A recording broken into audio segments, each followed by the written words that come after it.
What's up, folks? We are live. We're here for the panel, as we do every UFC pay-per-view.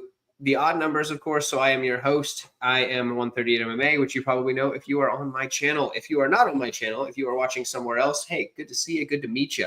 We got Couch Warrior here. He is my co-host for the evening, but we are joined by two very, very special guests. We have Crossover MMA, who we've had on before, and Liam Picks Fights, ready to break down this card. UFC 315, the main event being Jack Della Maddalena when he challenges Belal Muhammad for his welterweight championship. We got a couple of people here in the chat already. We got Terry, who is actually coming all the way from Nigeria, which is a bit of a jaunt. The time zone over there is much different than where we are right now. So that no idea what time it is, but I bet it's wild. We do have a stacked panel tonight. You are right, Mind Freak. We are super stoked that you're here. Dixon Sider is echoing the worry I had that everybody is live, because that is absolutely truth. Literally, yeah, everybody is live. MMA Clips, as always, it's great to see you, brother. A channel member now, actually, which is even better. Can't beat that. Crossover double duty, and he's in the panel. He's in the chat. And Dixon Sider is happy to see Liam. There we go. Okay, guys. So UFC 315 is going to be a fun card. We'll check back in with the chat here in a moment. But one thing I want to point out before we go, for every like that this video gets, an angel gets its wings. So don't forget to drop those now. Mike, how are you feeling, dude? I know you had a little bit of turmoil before this stream. Are you doing okay, brother? Yeah, I'm chilling, bro. I'm good. Toe's gonna heal. I'm gonna be good. I'm gonna drink a little bit in a second once I calm down a little bit. And I'm hyped to talk about the fights. It's a lot of good fights. I got a lot of bets on the card. Love breaking down fights with you. Get to do it about once a month, once in a while. It's a good time, and always a pleasure to do it with Liam. And I do remember doing the show with Crossover too. So looking forward. Yeah, Liam, what about you, man? How you feeling? How you looking forward to this card? Anything like that? I'm loving it, man. I think that it's a pretty exciting offering, all things considered. Some fights I'm a little less interested in than others, but I'm overall just excited to break it down with the fellas, and it's been a little while. So exciting, and first time I'm meeting Crossover, so always a pleasure there as well, meeting a new, somebody new to me in the space. So it's a pleasure. Yeah, brother. Crossover, what about you, man? What are your thoughts? Man, I'm always in a good mood when I get asked to be on the panel, man. Love jumping on with you guys, chopping it up, interacting with the chat, and nice to meet you as well, Liam, man. It's always good to meet interesting, fun, genuine people in the space. There you go. Yeah, Mike's now a big celebrity. He's got himself a Tapology page. That's great. True. Oh, man. True. Yeah, there we go. That's exactly right. I love it. That's you gotta get a win on there, bro. Gotta get a win. Dude, we'll get you one. You're gonna start training jiu-jitsu now, right? Dude, I'm so scared to start. I was scared before that dude twisted my ankle, but everyone I know, literally everyone I know who trains has a health problem, and it's almost always the back. And it's like, I like my back. I have a good back. I don't want to screw up my back. So I'm gonna do it. I really miss competing. I've always been competitive. I wrestled in high school. I've always competed all my life, but I've been very hesitant to get into a jiu-jitsu gym just because everyone is broken. No, it'll be your neck, dude. You come from a wrestling background, you'll push with your head too much, because I do the same. So you'll get it like it's like that muscle beneath your scapula is what's going to cause you the most trouble. I promise you, and you'll get pinched nerves there. Yep, there you go. Correct. You're correct. Yep. Guarantee, if you push with your head a lot, which a lot of us do, that's what you're gonna have. So don't worry about the back. The back will be fine. It's that stupid muscle. And then when you raise your arm in front of you, you'll get like a tingling in your arm. It goes away. Get a good massage. I guess that would be okay. I like my back. I'm trying to keep my back good. There you go. Yeah, you good, brother. Yeah. Here you go. We have Liam to give him some advice. Probably been doing jiu-jitsu for quite some time. If you do jiu-jitsu, it's probably gonna hurt, but it's also fun and rewarding. So trade-offs in life. But I definitely enjoy it, and I enjoy wrestling as well, and wrestling is like dog years. So, either way, you're doing some damage to your body, but I think it's worth it. Yes, that's exactly the truth. And shout out to Sean. What's up, Sean? Glad you made it.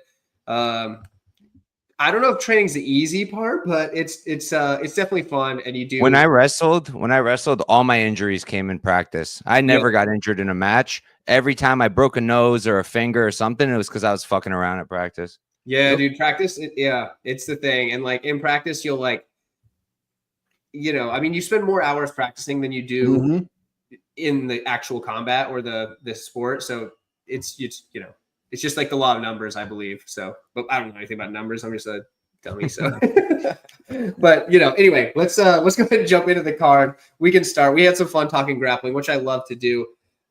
In this one, we've got 12 fights now, which is surprising. I thought we were going to get an extra one added. We had one fall out, the added one, but I thought we were going to get some more. But I'm okay with 12. I like the slate. I think we got some good stuff. We're going to start with what is now listed as the first fight: Brad Katona and Beksat Almakhan. And let's let Mike kick this one off, and I'll wrap it up at the end. What do you think, Mike? You didn't even let me take my shot in peace, bro. I just cut my lemon. All right, I'll break it down. This one's tricky for me. I just feel like Brad Katona was kind of calling to me the second I saw the line. And like, in my opinion, he's the side in terms of like, if I'm going to bet on it, it's clearly dog or pass for me. And I'll explain why in a second. It's just, I need a better number, even though he is the dog. And I am kind of picking him outright. I just need a better number because when I think of a Brad Katona win, what does it look like? It looks like a 29-28 decision. There's no finishing upside. It's probably not going to happen that he's going to get a 30-27. So then I'm betting on it. Even at plus money, sure, that's great. But then I'm betting on it to happen in a very specific kind of way. And I just need a better number. If I get like plus 185, I can do it. Because the way I see it, like with Beksat, in the UFC, we know nothing. I think the line is definitely part of, just overrating a loss. We see it time and time again these days.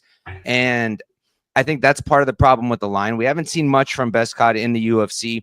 The one thing I could take from that fight against Umar is A, he clearly hits hard, at least early. And B, he's got good get-ups. He's able to explode up pretty well. Like Umar's got good control. And he got up like I think 2 or 3 times and he did it pretty well. He's very explosive. So I could take that from it. And then on his regional scene, he's solid. I've seen him hurt before. Not that Brad Katona is really going to hurt anybody, but Brad Katona has hurt people. I'm pretty sure he hurt the really good dude that he just fought last time. What's his name again? Gene Matsumoto. I'm pretty sure he hurt him, I think in the 3rd or something. I could be mistaken there, but he's got a little low-key power. I don't think he's going to finish Beksat, but my point is Beksat can be hurt. I've seen that. Solid striking, pretty good at range, pretty good at distance, seems to hit hard, explodes into the shots pretty well. But I don't really see like a ton of output. I don't really see him as like a stick and move kind of guy. And then he's a good wrestler. He's a great wrestler, good control, solid ground and pound, decent submissions. So he's all around a pretty good fighter. He's 27 years old. And I think is he at American Top Team now? He's either there or some other major camp. I'm pretty sure he made the move recently. So all those are good things. But like Brad Katona has fought the much higher level of competition. Brad Katona's fought guys like this in the regional scene, in the Ultimate Fighter. He fought Timur Valiev, who I would consider a relatively similar fighter, not the same, but close. And honestly, Katona didn't necessarily even win that Valiev fight, but it was very competitive. It was a very good fight. And he's always had very good not always. These days, he has very good takedown defense, good get-ups. He can get takedowns of his own. He's got good wrestling in his own right. I think his cardio is better. I do think Beksat could slow down a little bit. And I like his striking. The problem is just he has a little T-Rex arm, so he can't strike at range. It's just not an option. And I think that's partially why he's so hittable. But once he can close that distance, he's a good striker. I like how he'll throw in the step and elbows a lot recently. I like that. I like the combinations. He'll go to the body. He's a great striker. He just needs to close that distance. But I don't really see Beksat as a guy who can like keep people at range with his jab and his kicks. I just don't see him as that kind of guy. So for those reasons, I'm going to pick Katona. I think it's dog or pass, but I need a better number because he just fights too close. And Beksat is a good fighter, in my opinion. Okay, on the dog on the first fight of the night. Liam, what about you, brother? Who do you have in this one and why? I used to be a certified Brad Katona hater, and he's earned my respect recently. You know what I mean? Like that John Matsumoto fight was a very competitive fight. Went out there and fought tough. I think John Matsumoto is a good fighter. So I really believe Brad Katona is one of these guys that like whatever he has physically, athletically, he's made the most of it, right? Like he's gone out there and produced a fighter where he's not that dangerous. I think he has 4 stoppages in his entire MMA career as a pro, and he's been doing this for a long time. But he's just a guy that finds ways to win fights, take you down if he can, out-volume you if that's the path. Like he goes through and tries to find, like, how can I beat you? And he's coachable. You hear people yell things to him, and then he starts doing them and trying them. So I feel like when Brad Katona's out there, he goes out there and gives himself the best chance to win. And so when you're looking for underdogs, like he's going to fight hard for your money. He's got UFC experience, 500 fighter. That's not easy to do over a larger sample size. So I think there's a lot of merit to, hey, Brad Katona deserves some respect. On the other side, though, part of, betting and picking on fights is about like projecting talent, not always seeing like this is a proven result. It's like, well, what's the upside on this guy? And you look at Bekzat Almakhan, he's got 9 knockout wins. That's a dangerous guy, right? You stand in front of this guy, things could go sideways. Umar Nurmagomedov, 7 fights in the UFC, 6-1 over that time. People argued maybe he could have beat Merab, certainly a close fight. And when you look at that result, it's like he's been knocked down 1 time in the UFC, and it was Bekzat Almakhan. And you could say short notice, this or that. I'll just look back and also listen to what Umar said. He acknowledged, like, yeah, he caught me. Okay. Like, yeah, he got me in that one. He wasn't like, no, I slipped. I fell. He was like, no, he got me. And by the way, he like sits all the way to his butt and then just wrestles on autopilot, gets on top. But to your point, Mike, he's also explosive from the bottom. He's working back up. He's trying to get up. Who's really outdone Umar's grappling in the UFC? Like the only guys who could stifle that were Corey Sandhagen, proven top 5 guy, and Umar Nurmagomedov just fought for the title. Who's the other opponent? It's Merab Dvalishvili, literally the best wrestling in maybe the history of the bantamweight division, right up there, 12-2 in the UFC. So you just have to say to yourself, like, okay, what happened to Bekzat? He lost a fight that he was never supposed to win. He was a massive underdog in the market as well.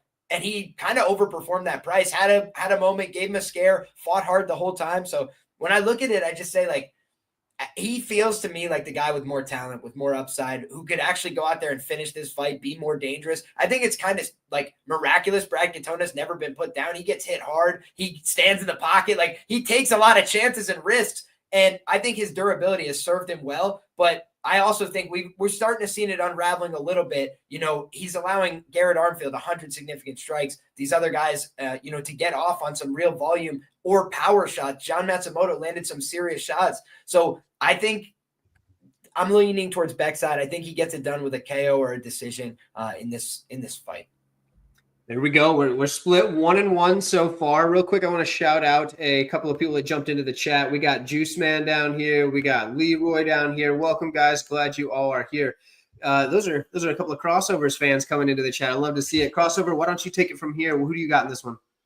For me, I'm going with Bekzat here. I mean, we don't have a lot to go off of in the UFC, just that fight with Umar Nurmagomedov on short notice. But before that fight, the guy won 8 fights in a row, 7 finishes. Brad Katona's only path to victory for me is literally just lay and pray.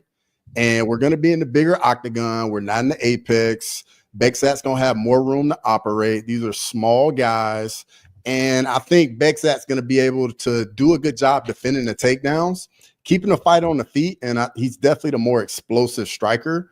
And I think he's just going to get it done. I mean, like I said, I think I see more path to victory for Bekzat. Yeah, hey, fair enough. I feel like I'm kind of going to have to round this one out, make it 3-1. Bekzat for me, and it's not so, okay. There's a couple of things that are giving me red flags on the Katona side, and one of which is something that I think even Mike mentioned is that he's got these little arms, right? And so something we've seen Katona do to close distance, because he can strike well, but he doesn't strike well when he needs to close distance. He starts winging wild power shots so he can get to the double leg, because then he wants to get to the double leg, and once he gets to that, he'll keep you up against the cage and keep working for that double until he gets it, or he'll just stay on the cage the whole round. Okay, he's good there.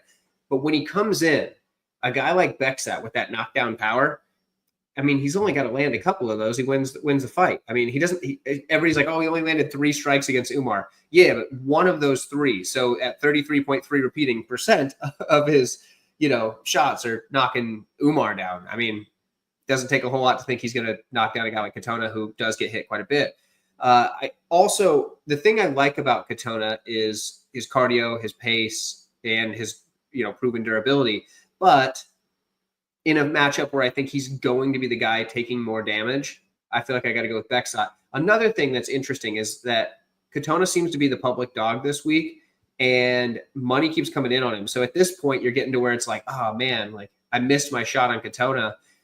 I'm starting to like the line for Bekzat. I wasn't going to bet him, but like if this line keeps coming in, I mean, he's like minus 142. I'm seeing like that's pretty good on DraftKings. He's minus 142 even. That's pretty solid. So, I'm starting to get interested in the back set side for a bet. But then again, we also get the narrative of like overrating guys in a loss as they come in. And I think that's also why Katona is getting so much love this week. So for me, it's Bexat. That makes us 3-1 here. The Fight Foo jumped in. What's up, Fight Foo? Good to see you, brother. Glad you made it. And the rage, that's actually kind of funny because he's got the shades on. That's good. Anyway, so we got 3-1 on that first fight of the night. We're going to move on to the next one. Daniel Santos versus Jung Young Lee. This is going to be fight of the night by my estimations. Let's let Liam kick it off. Who do you have in this one, brother? And what are your thoughts? Yeah, I'll be honest, man. This is a fight that's not super easy for me to call. This is one of the fights I don't have the strongest opinion on this week. When I think about it, the thing that stands out the most looking at these two guys is the size disparity. Like Jung Young Lee, big guy, natural 45er, looks like it. Cut up guy. Seems like he's very physical for the weight class. They're around the same age. And Daniel Santos on the other side, it seems like he's a little bit more suited for that bantamweight division in terms of his size. And now I'm a guy that's normally a little bit shorter than my opponents type of deal at 155 pounds. And so that's the kind of thing where, I feel it doesn't always matter if you know how to use it, if you know what your game is, how to approach it. But for me, Daniel Santos doesn't throw out the most amount of volume. And when he does throw, it's very reckless, right? He's putting himself in the line of fire on the other side. Julio Arce, a guy who is very, very talented, kind of treated him like a punching bag, moving around him. And he's another guy who's around a similar size. So I think that when I look at these two fighters, I think Jung Young Lee probably has a couple more paths. He landed a lot of shots that really hurt Blake Builder. Blake Builder was forced to wrestle defensively, to not get finished in that fight on a number of occasions. And even still, there was times he was pressing him into the fence. And for me, the problem I don't like about Jung Young Lee is he can get backed up. He can get pushed into the fence and kind of just spend a lot of time there. But he did damage, right? Like even in those positions, he was the one throwing knees and like getting horrible reactions from Blake Builder. So I do think he finds ways to do damage everywhere. I think he's got interesting offense, but I do worry that he's a little bit green. Like last time against Hyder Emil, probably not the best decision to just stand there and brawl with a guy who's very dangerous in a brawl. And he got put away there, but I don't think that told me like, man, this kid's got no talent. He's going nowhere. I just felt like it was, a young guy who's really excited and violent and ready to go have a fight. And he stood in the pocket and they both just found out who was, the winner that night, right? Like that kind of fighting is not super replicable, let's say. Like they could do the exact same thing. Hyder Emil gets knocked out. But ultimately, it was a fight that he probably didn't need to engage in, right? He could have been a little more strategic. And I think when you get smoked like that, you kind of go, okay, how do I change that up? What do I do differently next time? And I feel like in this fight, probably be a little bit more conservative, probably mix in a little bit of his own offensive wrestling, not as like a baseline, like I need these takedowns, just to keep him guessing, keep a couple things on the table. And I think if he does that, he can win this fight on volume, activity, size, range management. But if he lets this guy just pressure him all night, then I'm a little bit concerned. So for me, probably a fight I'm going to be keeping my hands clean of. And, my prediction is Young Lee by decision, but not super bullish pick for me. Fair enough. We're going to shout out a couple of people right quick. Capitan jumping in here. What's up, my friend? We got DJ Gizmo saying JDM is getting smoked. So that's pretty funny. We got a couple of new people jumping in the chat for the first time I've ever seen them. So that is great to see. We love to see people like that. All good points. I love it. It is a close fight. I agree. What does Crossover think? That's what we're wanting right now. First of all, this fight is going to be a lot of fun, guys. I mean, the 7-inch reach difference for Lee, I think is going to be huge for him. Just like what Liam was saying, though, he doesn't really fight off the front foot much and just backs up a little too much for my liking. And he kind of like looks to counter. And Santos, those Brazilian Muay Thai guys, they're just going to walk forward, make you fight, get in your face. And in situations like that, anybody can land. Santos has been out of the octagon for like over a year. So, those long layoffs aren't good as well. Lee getting brutally finished in this last fight. It's tough. It's a close fight, but I'm gonna go with Daniel Santos. Oh, there we go. We've got dissenting picks so far.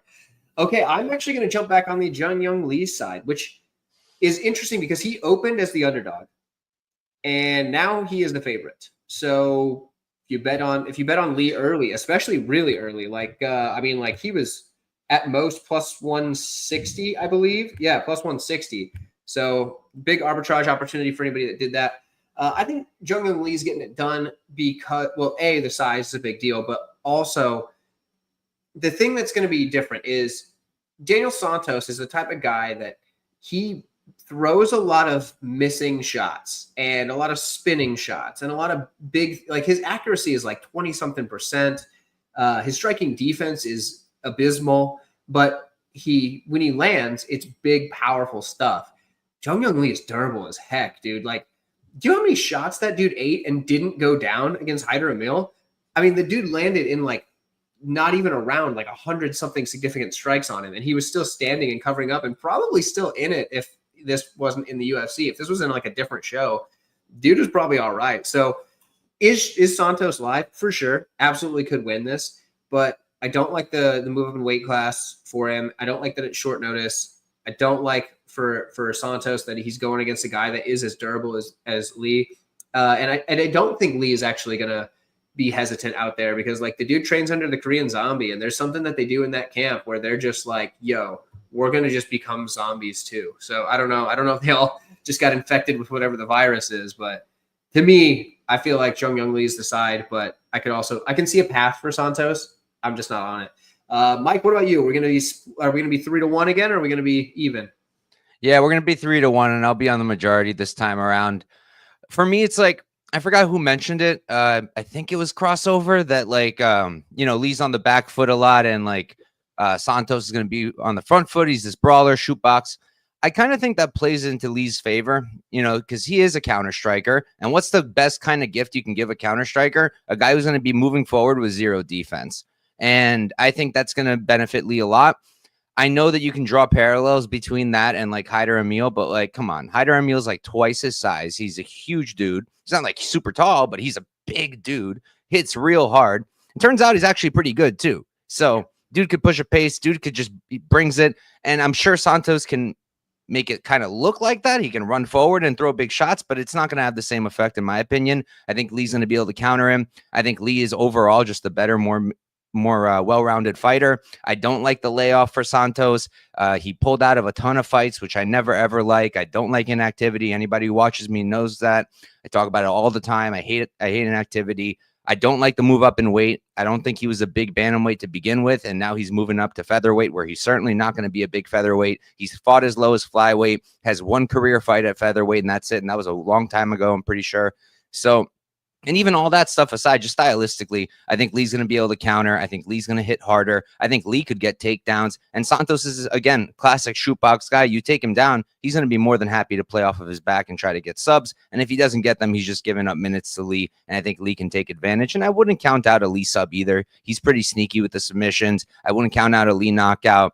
I kind of tend to lean towards a decision. I like the overs when there's a war and everybody knows it's going to be a war, but I think it'll go over anyway. I'm not going to bet it here, but I don't hate the over, at least the early price. I think it was like close to pick or something.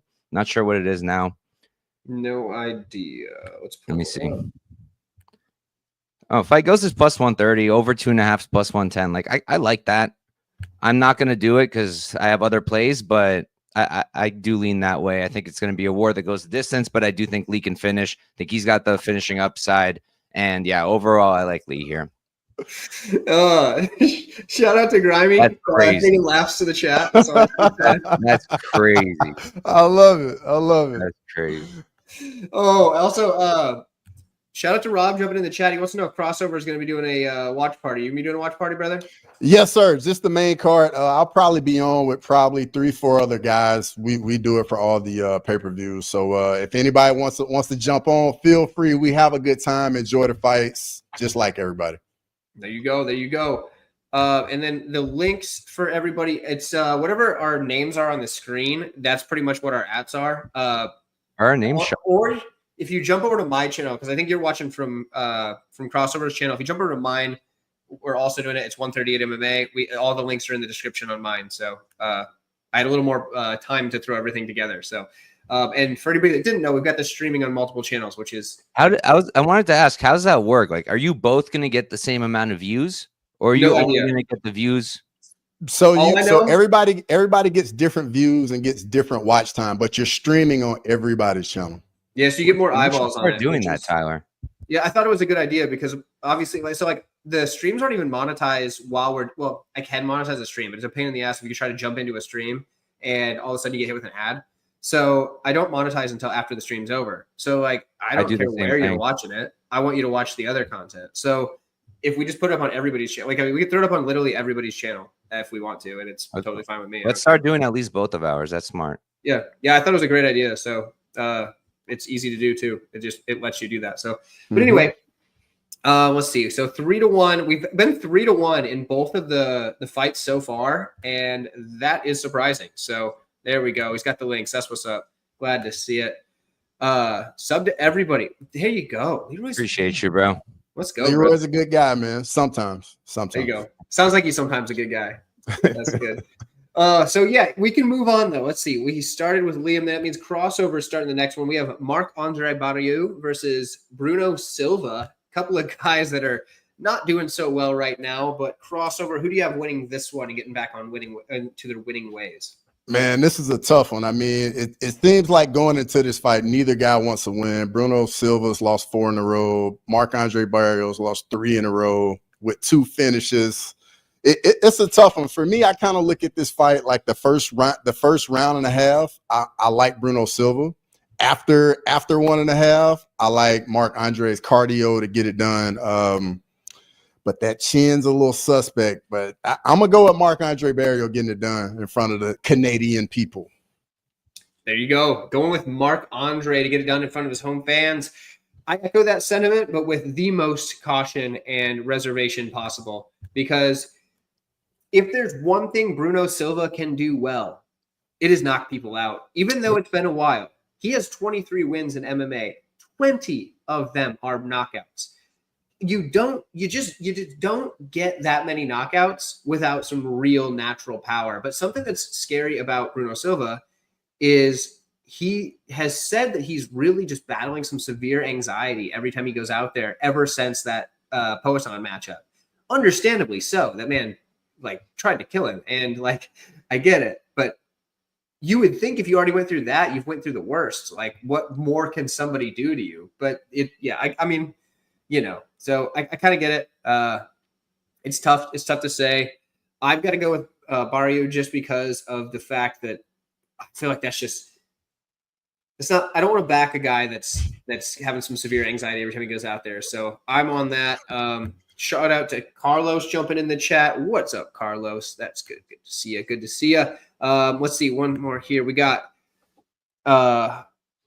easily win. He's washed now. Okay, so yeah, I agree. So both guys are on the tail end. So that is a problem for and it's a good matchmaking on the UFC's part to put these two together, because if you have two guys that are on the tail end of their career and both of them don't seem to be doing too well, you're going to find out who's totally done and who you can maybe string together a couple more fights for. So, it is what it is. But Mike, what do you think on this one? Are you on the same side or the opposite? I'm just laughing because, out of all the fighters that Andre's fought and beaten, Mark, why would you pick Oscar Pichota to be if it was the same guy, Oscar it wasn't great. That just cracked me up a little bit. A while ago, too. Yeah, that was a while ago. I feel like the Eric Anders win, even though that one was kind of that I was probably, yeah, it's still probably more impressive than Oscar Pichota. But regardless, it doesn't matter. Yeah, I hate this fight. Bruno Silva, I bet him in his last one against Nordiev, and that was just an incredible disappointment. I was I was certain that he would be at least competitive. I wasn't certain he would win, but I got decent plus money. I was I'm pretty sure he'll be competitive. And then he just pulls up and doesn't do anything at all. Didn't seem like he was trying at all. And I don't like to say that stuff about fighters because, obviously I can't do what they're doing, but it just didn't seem like his heart was in it at all. And I told myself there was no way I'm ever betting on him again.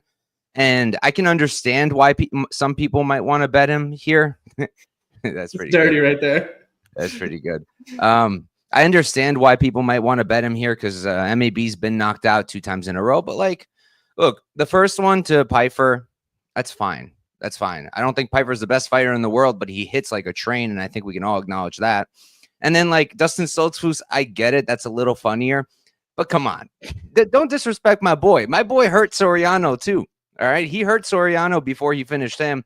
And I think he's got a little low-key power, that guy. He's not a knockout artist, no. So not the best look, but I'm not ready to write him off and say that chin is glass. It's done. Maybe it is. I'm not ready to say that. I'm certainly not going to lay the chalk to find out, but I'm going to pick him to win the fight because I think that he's the one who still at least wants to win, is at least going to fight for my money. If I did bet on him, he's going to put out volume. He always does. He's super hittable, but Bruno Silva doesn't throw much, especially these days.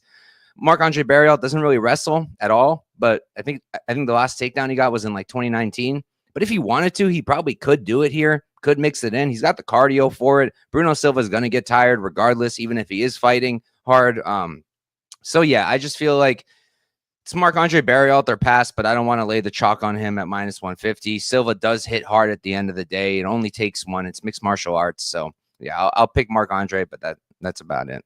So the Oscar fight was actually overturned because MAB popped for steroids. So it makes sense that was his prime if he was on the juice. So that's something to think about. Oh, you cheeky guy. That's actually really funny. I didn't realize that until I pulled it up. I was like, why did he pick that fight? That explains a lot there.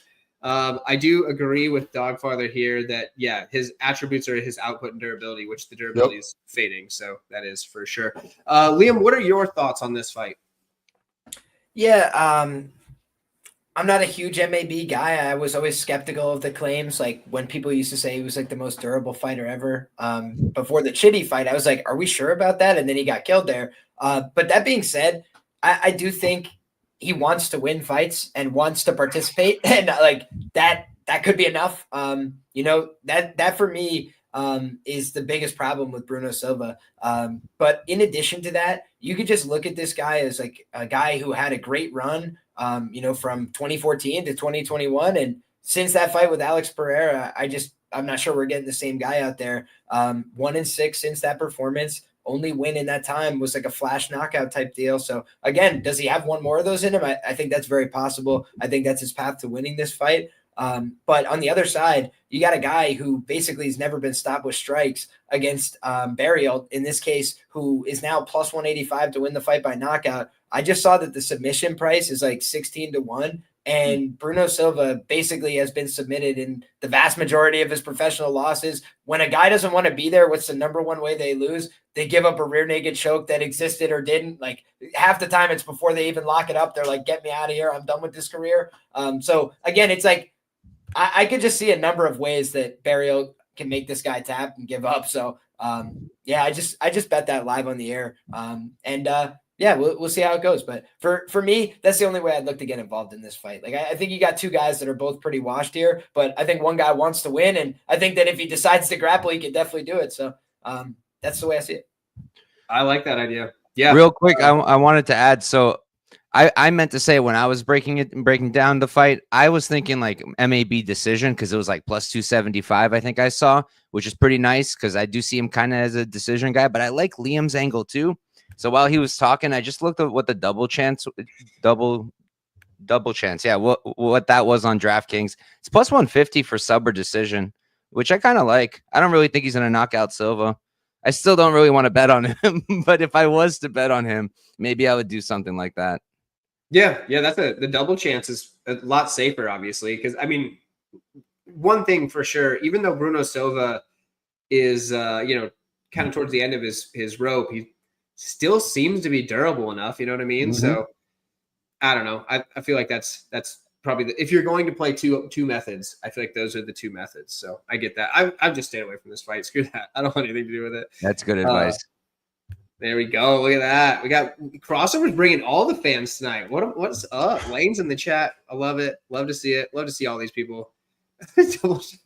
Hey, you know what? That's okay because sometimes that gets you the win, and I'm all for winning. I don't care if it makes me a puss. Let's see. What do we got next? We've got Oh, here we go. Navajo Sterling and Ivan Urslan. And I believe this is Crossover's turn to kick. Wait, no, this is my turn to kick things off. Crossover kicked it off last time. Mhm. Okay, great. I feel like Navajo Sterling wins this one at a very high clip. Now, I say that, and people are going to say, well, didn't he get taken down by Tuco Tokos? Tokos isn't that good, all this stuff. I think Tokos has pretty good grappling. I get that. I feel like Navajo Sterling in this matchup here is the side because A, he's the better striker out of a matchup between two strikers, and B, Tokos is a grappler. Urslan is not. So for Tokos to go to the grappling first, it makes sense. For Urslan to do it, it doesn't. He's a boxer first. Dude's got a stiff jab. He keeps a high guard. He looks to just come forward with his power shots. So he's not shooting takedowns really. Like when I was combing through his regional tape, I had a hard time finding many takedowns shot by this man. He doesn't do it often. I saw very few. So for me, I think it's going to be a striking match. Even if the game plan for Urslan is to go in there and grapple, I feel like if he gets one or two of those stuffed, he's going to say, screw this, and go back to what he knows. I think Navajo Sterling's a better striker. I think he's got more tools in the toolbox, and I think he gets this one done regardless of the experience, which is scary because a 6-0 fighter versus a guy with, 18 fights professionally is a big difference. But we're going to say the kickboxing background will pay dividends for Navajo. Mike, what do you think? Yeah, I like Sterling here. I like him a decent bit. I went into the fight looking at the line. I was like, all right, let's see if I can make a case for Urslan. Because, I thought he was pretty good going into the Cutelaba fight. But, yeah, after the tape, I was like, I like Sterling. And in particular, I actually really like Sterling by decision. I think that's the way to target it personally. I know a lot of people are going for the knockout. I don't personally see it at a high clip. Like, when I finished taping the fight, before I even knew what the decision prop looked like that's normally what I try to do. Like, I try to decide what method I think they win by. And I decided decision, and it's like almost plus 300, which I like quite a bit. Haven't done it yet. I think I will, though. Like you mentioned it with Urslan, the wrestling doesn't really exist. That one takedown he got against Cutelaba, it wasn't really a takedown. Cutelaba shot in the third round. Urslan got that guillotine and then just kind of muscled them over and got on top. So that wasn't even a takedown. He stayed on top, sure, but Cutelaba is also a little gassy as much as I love the guy. So it was a good job, but it wasn't a takedown, and he's not really much of a grappler. He's a good striker, though. He's a solid boxer, just not a great minute winner. So I just think that Sterling's going to be cleaner. I think Sterling's a better minute winner. I think he throws more volume. I think his counters are going to be on point here. He's got the movement out of the two of them. Urslan very flat-footed. I like the jab of Urslan's a lot, but I don't think that's really going to be enough. He doesn't really follow it up all too much. So for those reasons, I like Sterling. I know the chalk isn't pretty when he's still only 6-0 and undefeated fighters are getting cooked this year. I get it, but not all of them. Look at our guy, Hyder Emil, one of the least skilled undefeated fighters who's fought this year, and he's still got his O, and he beat a skilled guy in Gomi. Gomi's good. So it doesn't necessarily mean every undefeated fighter is going to lose, and I think the line is honestly fine. Like, it feels wide when you first look at it, but I think it's fine. I think he's going to be able to stick and move, win a decision just based off of winning the minutes on the feet. But the reason I don't really see a finish here is I think Urslan's pretty durable. I know he got knocked out one time by Heretic, but like anybody who knows Heretic knows that dude is a beast. He's an absolute beast. He's fighting across weight classes. He's knocking guys out. He's having really good performances. He was beating the crap out of Lazy King, Abdul Rakhimov. I think this is like 2 years ago. He's beating the crap out of him and then gets submitted in like the last, I think, few minutes. It was brutal, but the dude is really good. So him knocking out Urslan, to me, it's fine. Like, it's fine. I think Heretic would be live to knock out Sterling too. So to me, that's okay. And then there was one other time I saw when he got hurt. It was when he got finished. He got subbed in, I think it was like the second round. I forget the guy's name. A couple years back, more than a few years back. He got hurt, and then the guy was able to submit him. But I just don't really see Sterling as a guy with a ton of power. He's accurate. He's sharp. He's fast. But I don't see him as a guy with a ton of power. And I just think at the end of the day, it's going to be a decision. I could see some cage pushing from Urslan too, kind of, maybe trying to get it down to the ground, maybe just trying to stop the output. And I think that'll help kill the clock a bit as well. So, yeah, I like Sterling, but I like him by decision in particular. I don't mind that a bit. Liam, what about you, brother? I'm a little bit more skeptical of Urslan's durability. I thought in that Iwan Cutelaba fight, he was like very considered in terms of his pacing and how much effort he wanted to put out there, but he dropped him and hurt him several times in the first round. And like, I don't know if it got recorded in the stats. I haven't looked back at the stats. I just watched the fight like 25 minutes before we got on the air, and he got his ass whooped in that one. And he did some good things down the stretch. Like, you can tell he's a tough bastard. Like, the guy calls on more damage every time he gets hit. Like, he wants to keep swinging them things, right? He takes a lot of chances. But I also just think Sterling, big guy, in my humble opinion, don't sue me. I feel like my man got on a new supplement routine, since he got to the UFC. I'll leave it there. But dude doesn't look the same physically at all. Looked good physically before, looks great physically now. So I think that this is a guy that is kind of, maybe he didn't look so good in his UFC debut, but I think sometimes people hold that against people too much, where we know that's the hardest one to get through, right? You go out, and you could say the same for Ivan Urslan, right? He goes out there, loses a fight. Iwan Cutelaba, experienced guy. But Cutelaba, we know the vulnerabilities, right? Number one, you can put him out in a swinging match. Like, he's been put down bad before, out cold, hurt really bad before on a number of occasions. And then in addition, we know that he gets tired in extended fights. So even in that fight where he paced himself considerably, in round 3, my man's on life support, holding on. So I do think that that's the kind of performance we're accustomed to seeing from Cutelaba. And I didn't see Urslan take advantage of that, right? He's a guy that should have experience coming in. Sterling's the opposite, right? He's still putting it all together. He's still a young guy. So I'm expecting much bigger improvements from him fight over fight. I feel like Urslan is a finished product. He's got some hands.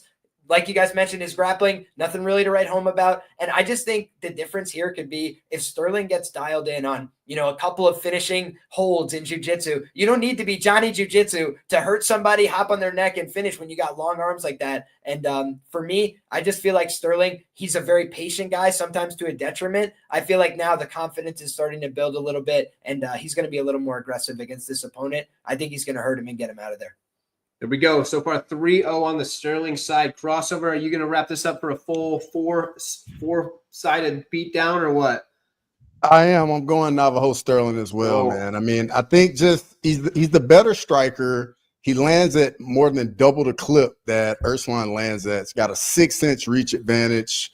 In Urslan's UFC debut, I mean, he really was just taking pictures in front of Cutelaba. He wasn't really putting up much output. He was just standing there and pretty much just there to be hit. And I think in this fight, he's probably going to come out a bit more aggressive, and that's just going to play right into the hands of Navajo Sterling. And I think Navajo Sterling gets him out of there as well. That's quick, sweet, to the point. I love it. We can move right on to the next one then. That was easy sweep. We've got Modestas Bukauskas versus Ion Cutelaba, somebody we just talked about a little bit.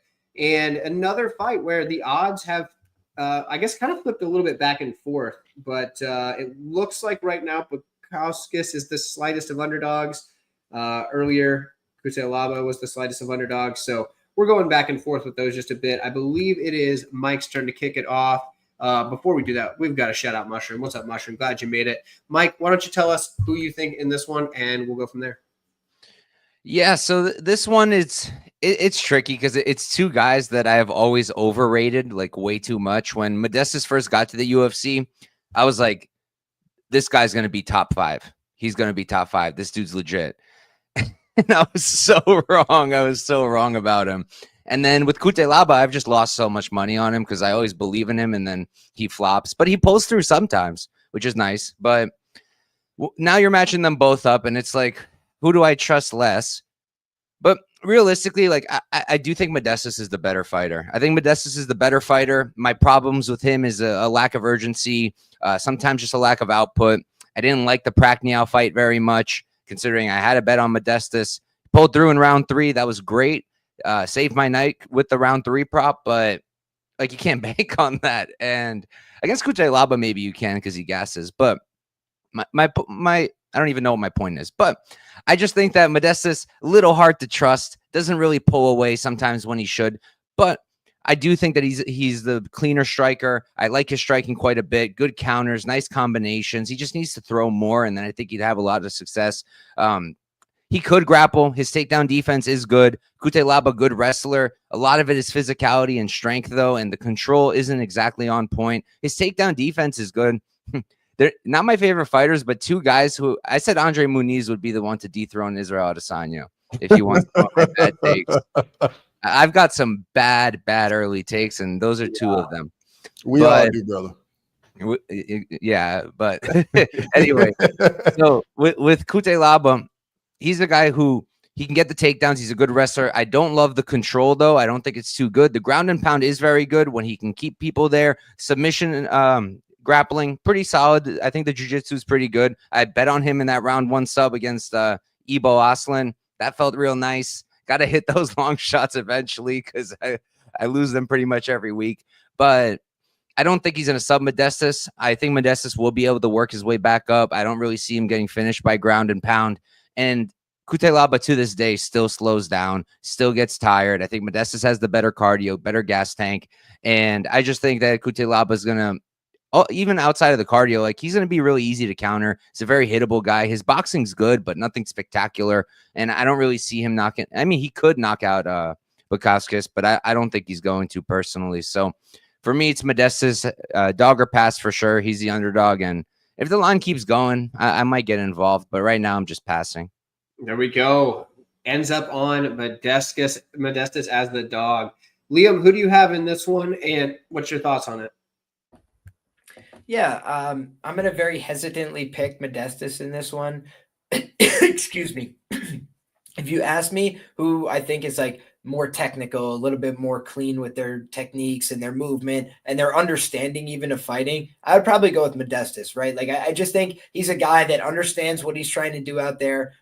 But I feel like he's always been a little bit less than the sum of his parts. He looks like a big, strong, athletic guy. He looks like a guy who could take a shellacking, and sometimes he can, but other times he gets hit by Vitor Petrino, a guy who's kind of been exposed in the light heavyweight division. With all due respect, right? He could get back on track, but just like the glaring flaws that were in his game have been laid bare in 2 fights in a row with brutal finishes, right? So Anthony Smith, on the way out, right, like was able to get one more against Vitor Petrino. So I think when you look at those losses, that's where I'm like, is this the same old Modestas that was here before that is like at any time he could just get finished, he could get clipped, maybe the durability or the, just the ability to take damage, like random things happen to him. The kick to the knee, we've never really seen that in the UFC, and you credit Khalil, absolutely. It was a beautiful strike, but you also have to say like, we've seen other guys take those strikes and just kind of continue moving forward. His whole like leg collapsed out from under him. So how much of that do you want to say is like,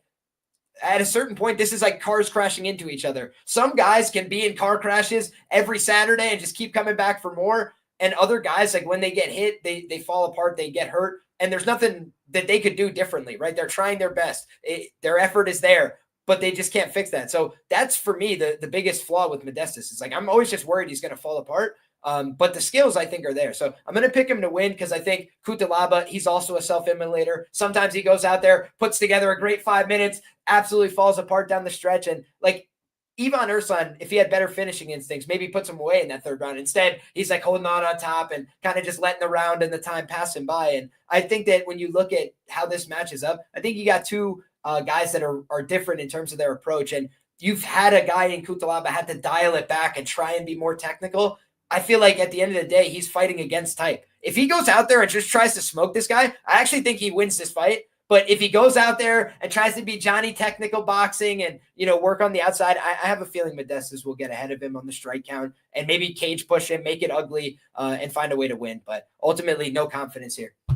There we go. So 2 low confidence picks for Modestas so far. What about crossover? What do you got? First off, man, I'm definitely going with Big Mighty, Modestas Bukauskas. He's a friend of the show. Had him on the pod a couple weeks ago.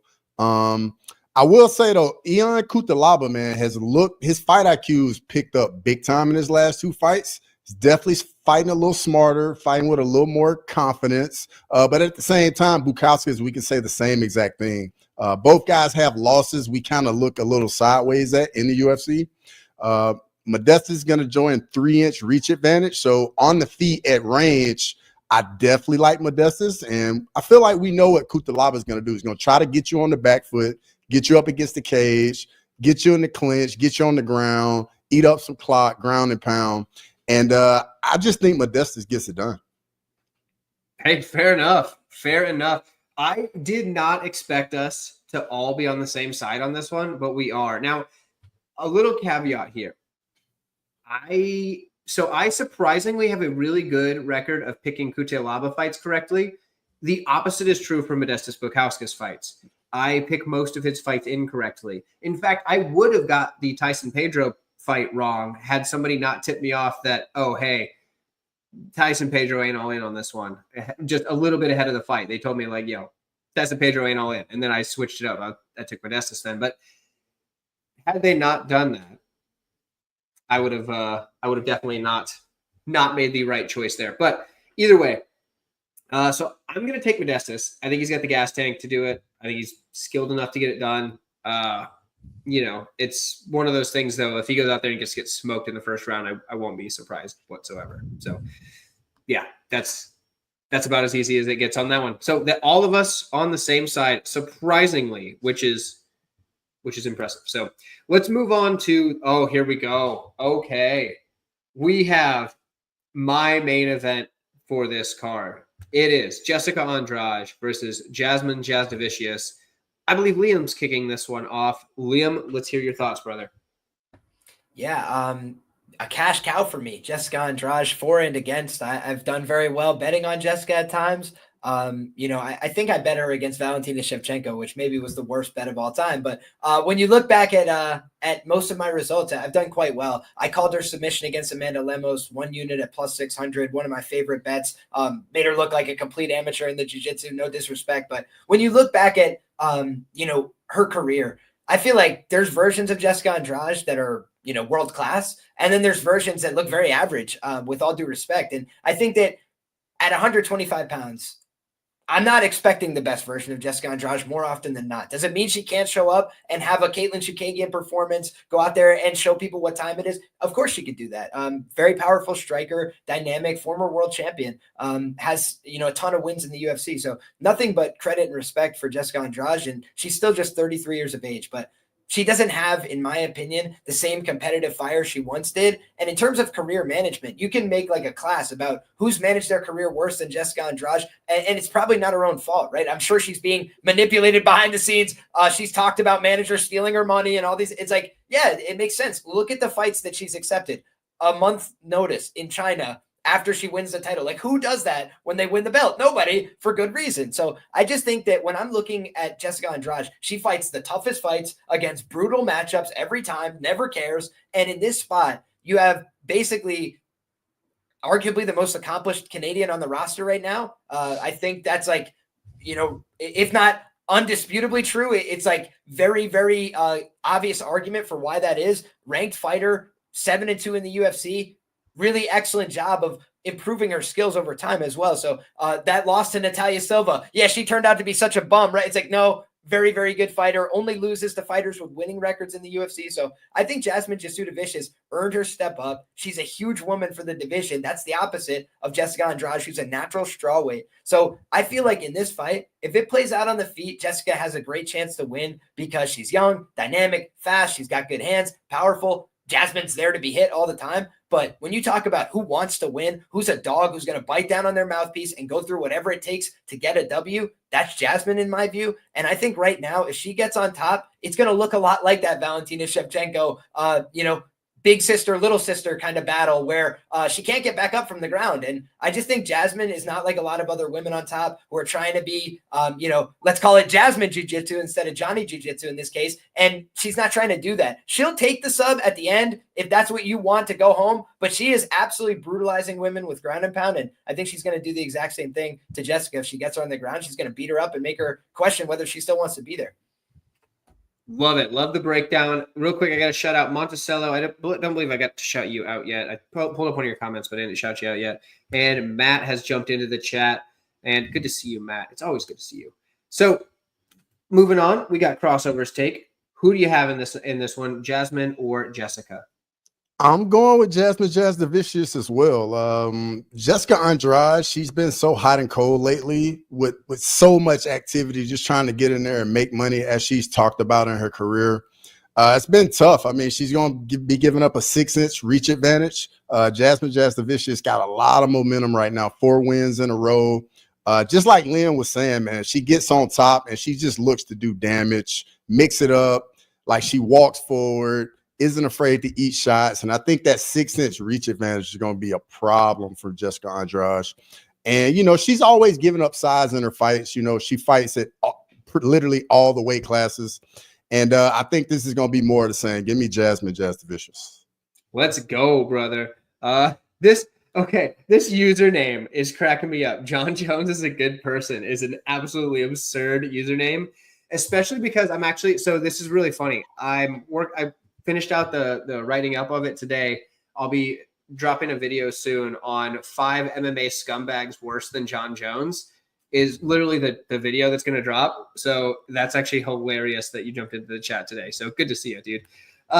So for the fight we're talking about on this card, honestly, if Jasmine loses, I am just like my card is I'm shot. Like I'll have a losing night. I sent it on Jasmine when she was minus 265.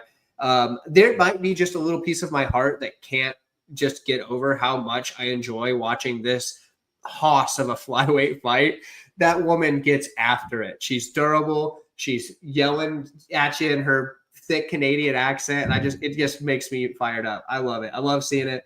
The girl just smashes people's heads into the mat until they can't take anymore. And if she has to, she'll Darce choke them. So let's go Jasmine. Jasmine or bust, honestly, because yeah, that's it's if she loses, I'm cooked. So Mike, what do you think, brother? If she loses, no more lentils for a while. Dude, I've got no more anything for a while. Might have to sell the shack. Dude, I might have to sell a kidney.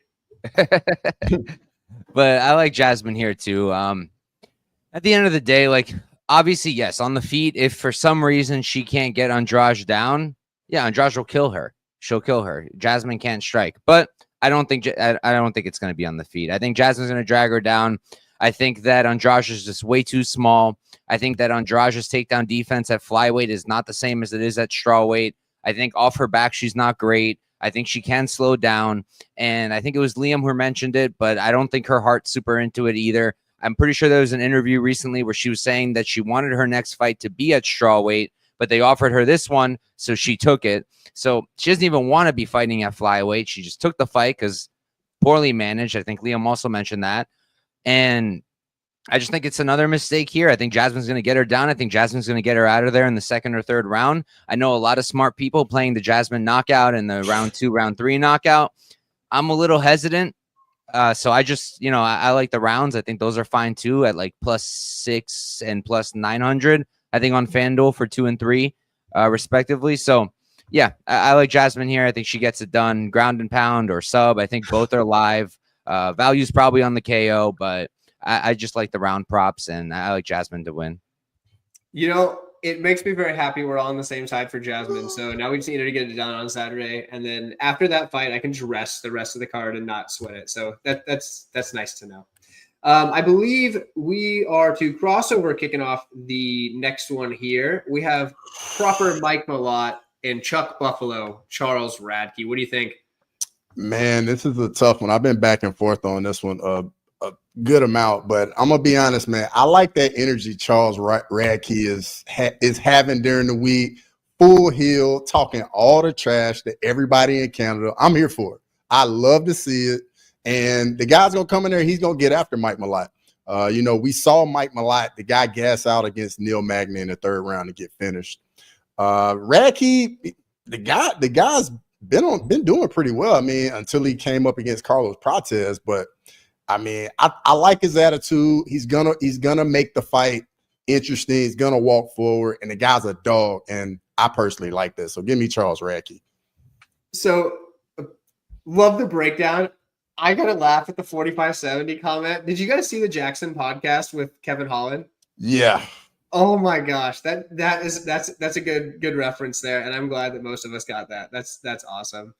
Oh, and Lane says Radtke's the lock of the week. Okay, I also like Radtke. I also love the energy he's bringing. I actually was saying it. I think it was just my Patreon chat the other day. Was it yesterday? Whenever the media day came out, that he is the ultimate like anti-media character. Like he's so good at just making them like feel so uncomfortable. in an interview, and it's just so good. And it's uncomfortable in a way that he's chill and they're like just on eggshells. I love it. It's so funny. But yeah, I do think he's going to bring the pressure. He will be at a bit of a disadvantage in the range, but I don't think that's a problem for him. Like Crossover said, Prates is the only one that's really been able to give him an answer. So I got Chuck Buffalo here. I think he gets it done. It's one of those things where he's plus money now, and money has been coming in on him pretty good. He was like plus 200 for a while. He got up to like plus 210, it says, a while back, which is, I sure missed that line. But yeah, there's a chance he even flips to a favorite. Maybe not because they're in Canada, but yeah, I got Chuck Buffalo. What about you, Mike? I'd be shocked if he flips to a favorite. That would be really crazy. It would be crazy. Not that I'm the king of reading line movement by any means. I get reversed on my lines like it's my job. So I'm one to talk. But look, I'll be completely honest. This week's been crazy for me, and I still haven't taped this fight. I didn't tape it because I went into it pre-tape looking at it. I saw the Radtke plus 200-ish, and I was like, okay, like I normally like Radtke. That might be something. But I try not to make bets anymore pre-tape these days because it normally doesn't go too well for me. So by the time I haven't taped it. By the time I got to the point where I would tape it, it was already like completely crashed. And like, honestly, like I'm going to tape it probably tomorrow morning. But like now at this line, I'm not super crazy about it. Radtke's cool. Radtke's fun. I bet on him before. But like, look, like the Blood Diamond fight, that wasn't that good of a look. That was he didn't look that great. I think he was on short notice there, something like that. So I get it. But like, I didn't think that was a super. What are they talking about? I'll probably check Buffalo, but you know, fair enough. But like, I didn't think that was a super impressive performance. And then like, I'm trying to remember off the top of my head. I'm pretty sure he got out grappled by Pierresma back on the regional scene. Pierresma's pretty good though. He's good. Radtke's good. He's a solid striker, mostly a boxer, mostly hooks. You know, I do think he has a solid jab. Just going off of memory here. Maybe my opinion will completely change when I tape tomorrow morning. Make sure to check out my shorts. 1 minute breakdown for every fight on the card. Just a shameless plug there. But he can grapple a little bit too, Radtke, but the output's not the best. And I'm just not crazy high on him. And then with Malott, I don't think he's as bad as people make him out to be. Like he doesn't have much heart. He doesn't have the best cardio. I cashed in on Magny like a lot of us did. That felt great. Told my friends to bet it. One of the only times I've actually made my friends money when they tailed my bets when we're watching together. So that was good. But skill-wise, like I feel like he's better than Radtke skill-wise. Like I think he's a cleaner striker. I'm going off memory here, but I think he's a cleaner striker. I think he's a better offensive grappler. I think his jiu-jitsu is better. So, you know, I give the heart, I give the who's got the dog in them, I give that to Radtke. Maybe like pure power with the hands, also Radtke. But I think Malott hits pretty hard too. I think he's the cleaner striker, better offensive grappler, and better jiu-jitsu. So I'll lean Malott, but again, I'm pre-tape, so feel free to just kind of ignore what I just said. Hey, fair enough. Real quick, we got to shout out a couple of people that jumped in. Chrissy J, good to see you. And then Western Mass Climber, I saw you earlier, didn't get to shout you out, so I'm glad you guys are all here. Liam, who do you have in this one? Let's hear your breakdown, brother.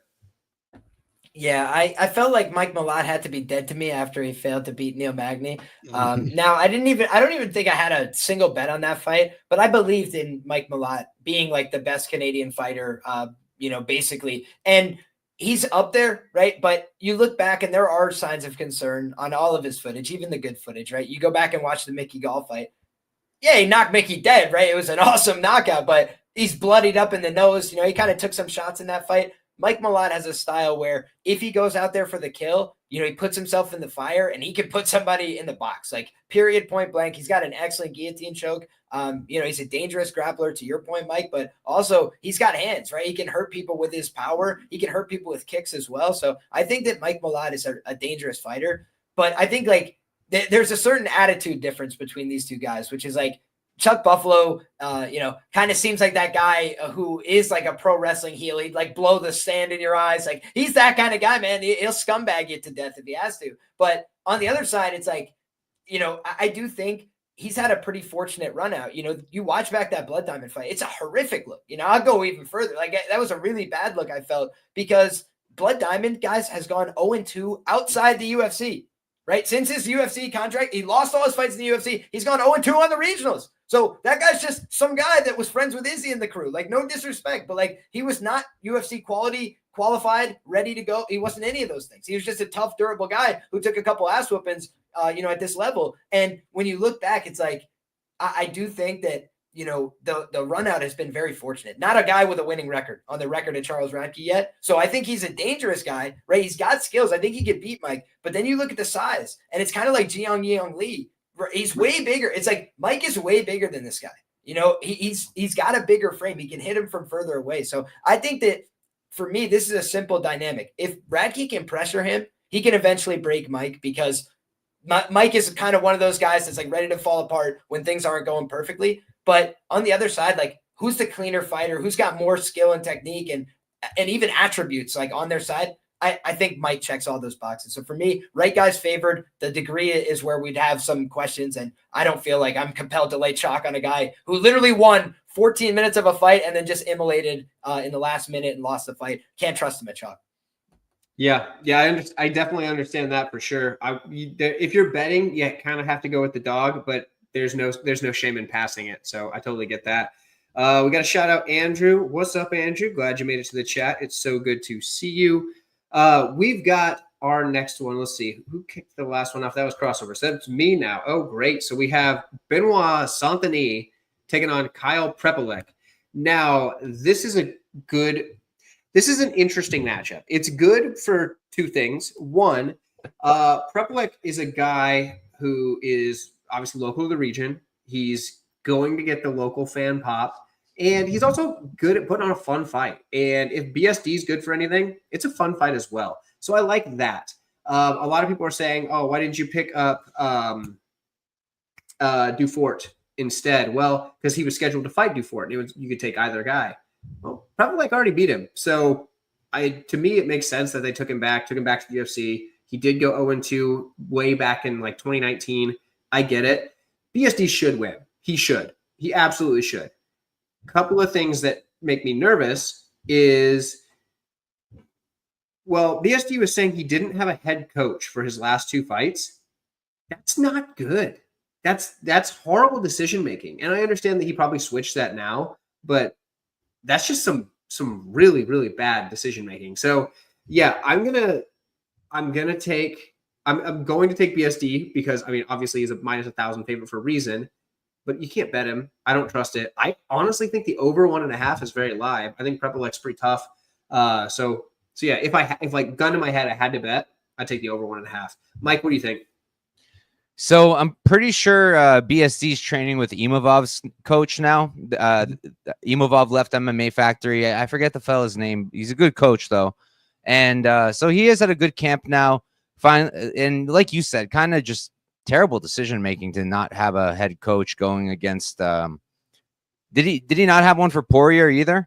I know he didn't have one for Moicano. I don't know about Poirier, but can you guys hear me? Yeah.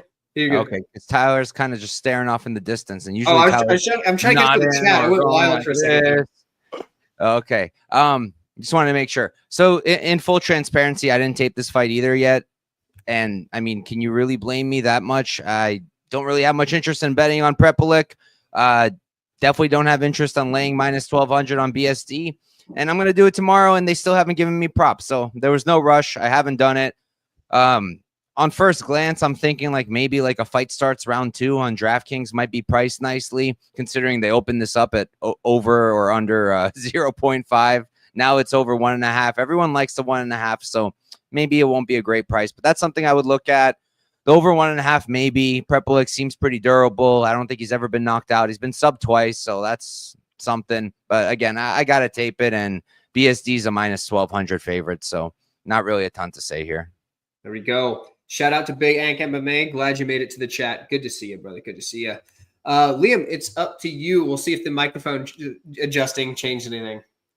I hope it sounds okay. Because, yeah, I checked my settings. It should be coming through my microphone. But in any case, we'll just rattle off this one real quick. I think Benoit Saint-Denis is getting the right next step for his career, which is a winnable fight. He went through 2 pretty brutal fights in a row. I'm a big BSD fan. I thought he was going to beat Dustin Poirier. I still believe that he was looking very good in that fight in the first round, but he made a couple of elementary mistakes. He was not efficient with his energy, put his head in too many guillotines. And when you have a staph infection and you're knowing that you could get tired, putting your head in a bunch of guillotines is the wrong strategy.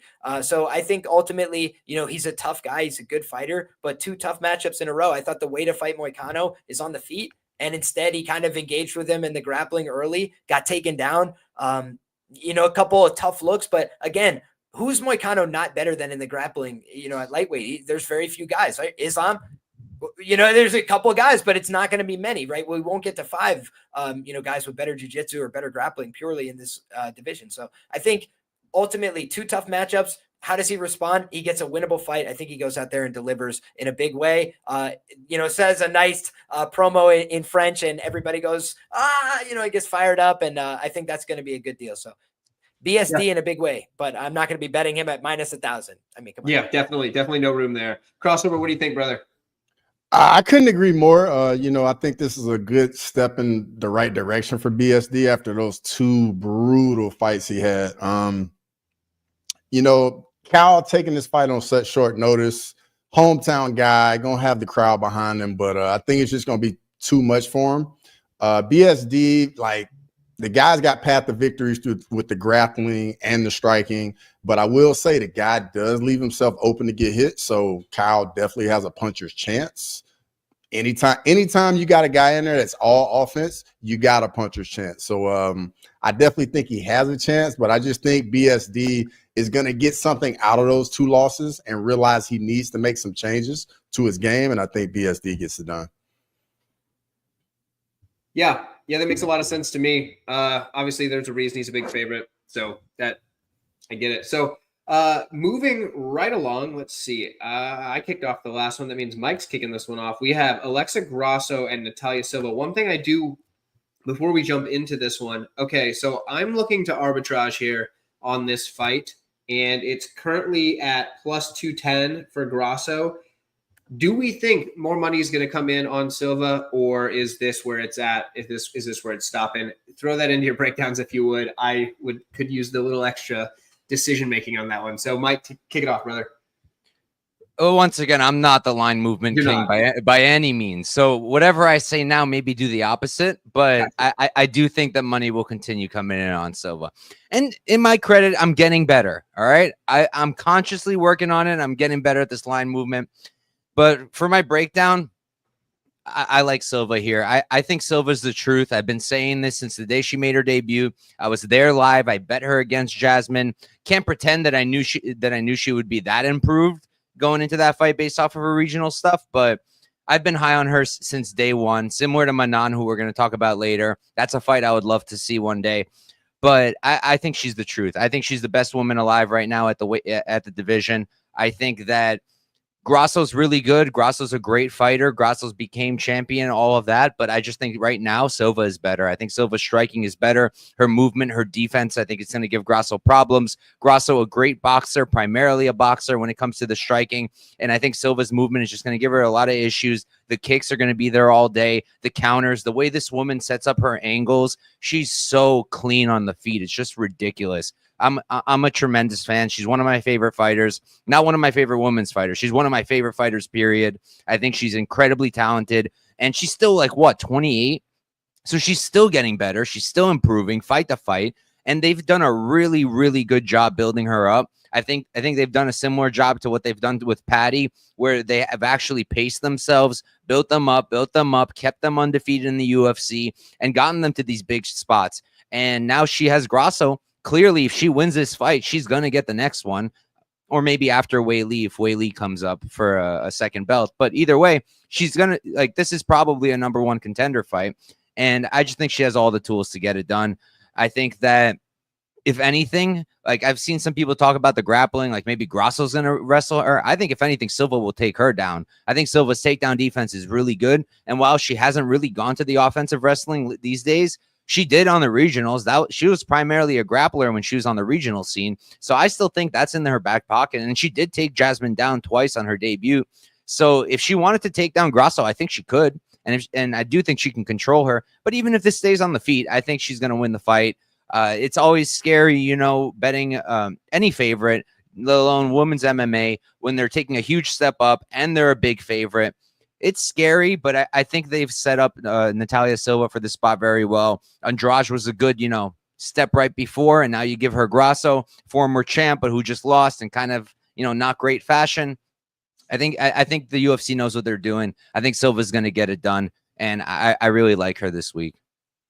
To Dixon's question, it's possible we get a split, but I think we get a split if it looks like there's a potential for Grasso to edge the rounds. I don't so much think we get a split if it looks like Silva's edging the rounds, just because I feel like the UFC wants the younger talent on the way up, and I feel like the judges kind of know their assignment. But maybe I'm wrong. I think if you're going to target a split, if you're going to target a split, the fight after this, I think, is perfect for a split decision prop. If that's your thing, we'll talk about it when we get there. Absolutely. Liam, who do you have in this ladies matchup? I don't think that this is, going to be a walk in the park, right? It's certainly a tough fighter in terms of her strength of schedule, but I think Natalia Silva is a rightful favorite in this matchup. I think when you look at her skills, she's very skilled in all positions. I think to your point, Mike, Jasmine Jazudicius, we've seen her get on top of women, shoot for takedowns. How many times do you complain about somebody? Man, they didn't even try to get the fight to the floor. Boy, did she try, man. She tried to push her against the fence. She tried to shoot a double in space. A lot of it looked like half decent technique, right? And I'm talking maybe not at the world championships of wrestling, but for a UFC fight between two women on a prelim, you're like, man, like this girl's going for good double legs from, the right distance and can't even sniff a takedown on this woman. And it's because her hips are fantastic. So every time she barreled into her with hips, she's hitting the deck, right? Every time she made a decision, like I'm going to hip throw, Jasmine went flying. And I think that you have to give her some credit for that. Jasmine's a big, strong girl. And so a lot of these women that have tried to initiate wrestling or grappling do not succeed because she's strong in those positions. Now, she doesn't really want to be there, so she kind of like lets him off the hook and like lets him back up and starts dancing around the outside again. But frankly, if she develops a top game, I don't see why she couldn't take down anybody if she wants to in this division. She's very physical. She's got good balance. She's got good hips. And clearly she understands the techniques on the inside. Now, in terms of her grappling on the ground, I think that's where I'm a little bit more skeptical. Like she seems like somebody who's not very comfortable on the mat. And I think that that could be a function of, hey, sometimes I get submitted in training, sometimes I get a little overzealous. So she realized I don't need to be here. I'm going to get up and move away. I think I'd rather see from a developmental standpoint, her be comfortable in the top position. It's a great place to be in MMA, right? They can't hit you very good. You can hold them down, accrue some top time, suck the life out of them. So I think that that's a really good strategy. Now, in terms of this fight, Alexa Grasso kind of showed like if you go out there with the intention to take her down, put her on her back, you can make that happen, right? Valentina, it wasn't some great sophistication. Like she's a good fighter, a good wrestler. Is she the best wrestler in the division? I would have my skepticism about that. I think she's up there, but we've seen other girls take her down, flat back her, hold her down for 5 minutes, take her back, win full rounds grappling against her. And those women didn't go on to have, title runs and these kind of things. They're just girls in the division, right? Jennifer Maia comes to mind. So I think back at Talia Santos, another great example. I'm a Talia Santos truther. I bet her plus 400 for 2 units. They should have put that money in my account. Life goes on. But in any case, I say to myself, like, all right, in this fight, Grasso is coming off an egg lay of a performance. And dude, I think Aldana, Grasso, they both laid an egg in those fights, the big important title fights, the defining fights of their career in many ways. And like now I just think the UFC is kind of like, hey, we tried, we gave you multiple opportunities. We promoted you as a champion. You didn't move units on pay-per-view or something. And so now you got to defend against this really hungry, dangerous, talented, up-and-coming Brazilian girl. And I don't think she's the most potent finisher ever, which is why I don't love these prices. And in terms of the line movement, this will be the last thing I really add on this. Besides saying I picked Natalia Silva to win, I'm not going to be getting involved at the current prices, but I do think there will be money that comes in on Alexa Grasso based on her credentials, based on the fact that, frankly, it could be a close enough decision and, who knows, it could go either. But for me, the reason I say that, you saw sharp resistance come in. The line was about minus 200, hanging. Oh, that means somebody that got respected action down moved the number from like minus 200 to like, minus 175, minus 165. That means somebody bet on Alexa Grasso that's either respected or put down a big bet. So then we've seen money come back in, right? To your point, it's kind of drifted back out. if there was sharp resistance at, plus 165, I would be very surprised if there's not sharp resistance again at plus 225 or plus 250. Like somebody is waiting to drop a bet on this current line. I would imagine. Can you It pull won't up be me. Dixon? Can you pull up Dixon's comment, Tyler? Yes, actually, I was just about to. Is that true? What book? If it is, that's a good bet. I said you just bet both of them. Yeah, why not? even- It's a even if this- WMMA fight. They slip and fall on banana peels sometimes.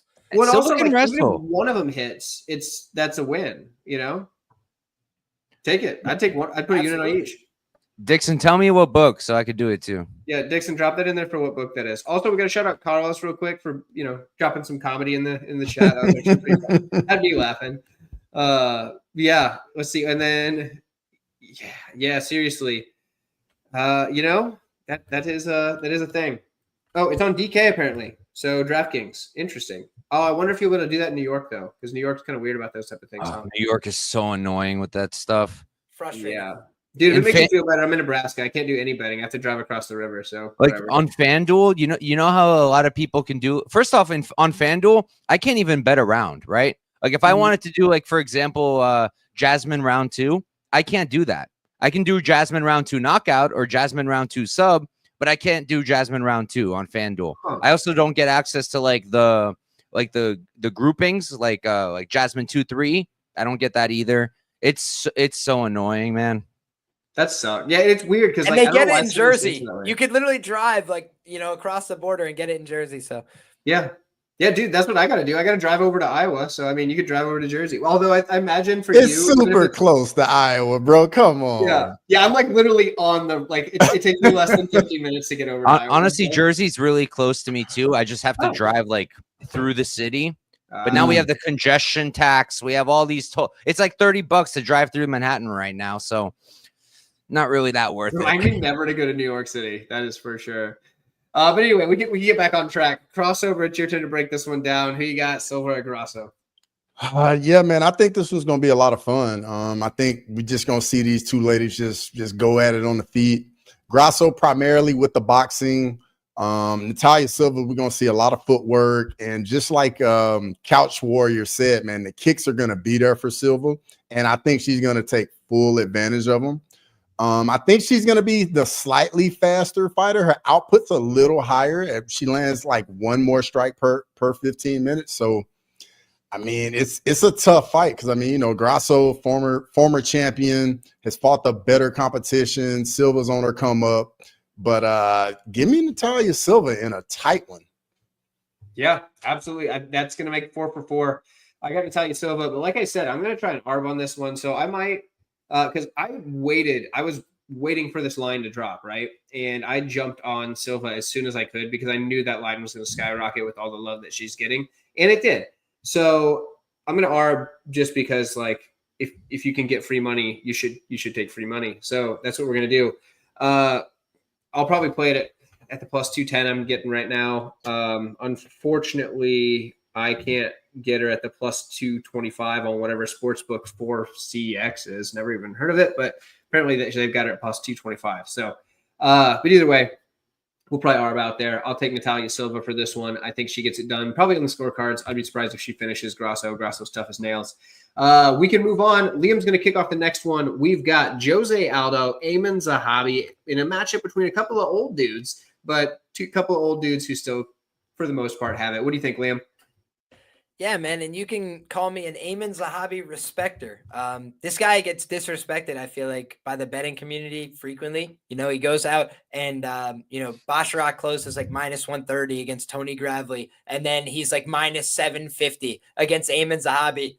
For what reason, I still don't understand, but, I've stood against the market a couple times with this guy. Ricky Tercios was a minus 200 favorite against Ayman Zahabi, and then he fought a shadow ghost 15 yards away from him for the entire contest. And I think what people maybe don't appreciate about Ayman is that a lot of guys get hit with his power one time, and then they're like, you know what, I'm not really interested in fighting with you anymore. So they stand 15 yards away from him. They kind of pump out some shadow volume and wait for the decision to be rendered against them and move on. And I think that when you watch some of the guys that engage in a fight with him, they either get knocked out like Draco Rodriguez or Richie Lang, or you know, you look at on the other side, you know, he goes out there and beats the brakes off of Pedro Munoz over the course of 15 minutes. And they had some exchanges, right? Pedro landed some shots, but Jose Aldo kind of did the same thing to Pedro, right? Put out more volume, landed the better, cleaner shots, and won the fight on the scorecards. And so you look at Pedro Munoz, he's got the best chin in the history of the division. Like, show me a better guy at bantamweight taking punches to the face. You won't. So I'm like, yeah, he took a lot of great punches to the face. Amin was lining up target practice all night, landing big shots. The guy could take them. And for me, the difference here is I think both of these guys could get knocked out. You know, I think when you ask somebody about this fight, they're like, Jose Aldo could definitely knock him out. I'm like, yeah, I mean, he's a great boxer. He's a dangerous fighter. You know, he throws to the body, he throws to the head, he mixes it up. He's got different targets. He's got very good skills. He's a world champion. He's a legend of the game. But is Jose Aldo as good as he was 5, 8, 10 years ago? No. Like, I think you've seen visible declines. You've seen strategy changes. You've seen, frankly, a guy that easily handled Jeremy Stevens in a UFC fight go out there and box with him, and it was kind of life and death. It was like a very difficult night at the office, goes to a draw. So I feel like Jose Aldo is a great fighter that is on a decline. And I feel like Amin Zahabi is a good fighter that is moving in the right direction. And you see him go out there, he gets his first ranked opportunity, he gets the win cleanly. Now he's getting the biggest fight of his life. Do you think he's going to be highly motivated or turn in, he's not going to show up prepared? No, he's going to do the best preparation he could possibly do. It's the biggest fight of his life. And the last thing I'll say here is Amin Zahabi 10 years ago was acting like Jose Aldo for Kenny Florian to prepare him for a title fight, because he's literally Firas Zahabi, that legendary coach's younger brother. So he hasn't fought every weekend. But do you think he doesn't pay attention to MMA? You think he's not in the game? He's in the game. He's in the game with the best guys out of Canada for a long time at TriStar. And all these guys have worked with Amin. They've seen who he is. And I'm telling you, the one thing I know for sure is that Amin Zahabi has respected my coins. He has gone out there, fought hard for my money. He defends takedowns very well, just like Jose Aldo. So when you ask, why are these guys matched up? Because Amin Zahabi is the Canadian Jose Aldo. He's an older guy that's got great boxing, great takedown defense. He's got some power in his hands. He'll go out there and put on a fight. Sometimes it goes to a close decision, maybe not always as much volume as you want to see, right? Jose Aldo lost a fight to Marlon Moraes where he basically chased him around, right? Got right in his face, and then there was no punches exchange, right? There was just, hey, I'm here pressuring. Hey, I'm here. I'm making you miss. But he was kind of Bobby Greening it, where he's like making him miss, he's doing it, but he's not actually throwing back and landing. That was what Bobby used to get accused of. Like, hey, look at my defense. Look at me make you miss. Yeah, but this is a fight. You got to land punches back. You can't just be defense. And I feel like when I look at this fight, I can see it going both ways. And one guy's a plus 190 underdog. Give me Amin Zahabi. Hey, I love it. Love to hear it. That you've almost made me rethink everything I was thinking. So Crossover, what do you have on this one? Yeah, just like you said, we got these are the two wily vets right here. I really think when Zahabi gets in there and he's in front of Aldo, I think it's gonna be like, man, like this the guy I've been watching for all these years. He's standing right in front of me. And I think he's probably gonna get a little mesmerized by it. It happens. Like Jose Aldo got all that big fight experience. I think Aldo's patience and not getting out of position and overextending is gonna make Zahabi a little nervous, and I think it's gonna be a little tit for tat point type of fighting. And Aldo can do that all night. That's what he does. He can definitely do that. And if you go look at Aldo's losses, it's just been Mario Batista holding him up against the cage, Marab, we know what Marab is, Peter Yan, Volk, and Marlon Moraes. Like, give me Jose Aldo, the ageless wonder. Fair. So we're split so far. One thing I feel like I can say fairly confidently, more so than picking a side, is that I think we're going to get an over here. I feel like we get to decision. And I know both guys have the ability to finish, but I feel like both guys respect the other guy's ability to finish, and we'll get a fight that kind of resembles that. I don't think it's going to be an easy fight to call. I think it's going to be one of those fights that kind of is just like neither guy's really separating himself, and the judges are going to have a tough task. I feel like I want to side with Aldo because I know how good Aldo can be, but at the same time, it was when I had my interview with Jimmy Smith. Jimmy Smith was talking about it, and he was saying how he gets kind of frustrated when people say that Aldo still has it, and he goes, I understand they're trying to be nice and when he gets his wins and stuff, but he said that Aldo is maybe 70% of the prime Jose Aldo.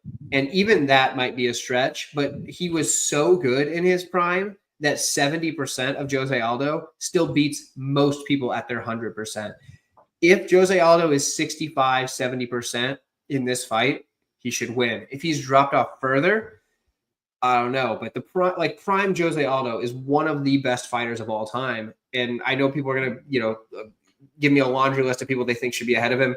There's nobody at featherweight that you can say had a lengthier decorated career. I will say there are people that have really impressive wins. There are people who have really good moments, but the length of just greatness, if he's even 65, 70% of that, I'll take him for a pick. I'm going to be watching this one as a fan and not betting on it, but I do think the over hits. So, Mike, what about you? So when you told me the guests for the show, I was like, Liam is a good pick because I know Liam loves him some Zahabi, and Liam is a Zahabi truther. You had a full unit on him against Basharat, right, Liam? Yes, I did. I had 4 units on him against, Ricky Tercios. I bet it 3 units at plus 170. Market went up to plus 200. I said, okay, force me to do it again. So Liam's been a truther since day one, and I know that for a fact. And I'm the opposite. I've always thought that not anymore. Let me specify, not anymore. But I always thought that Zahabi was crap. I thought that he was a nothing burger, that his striking was just fine. He didn't have any power, not much grappling, just kind of a solid striker. And that's really all I made of him. And I've lost a lot of money with that mindset.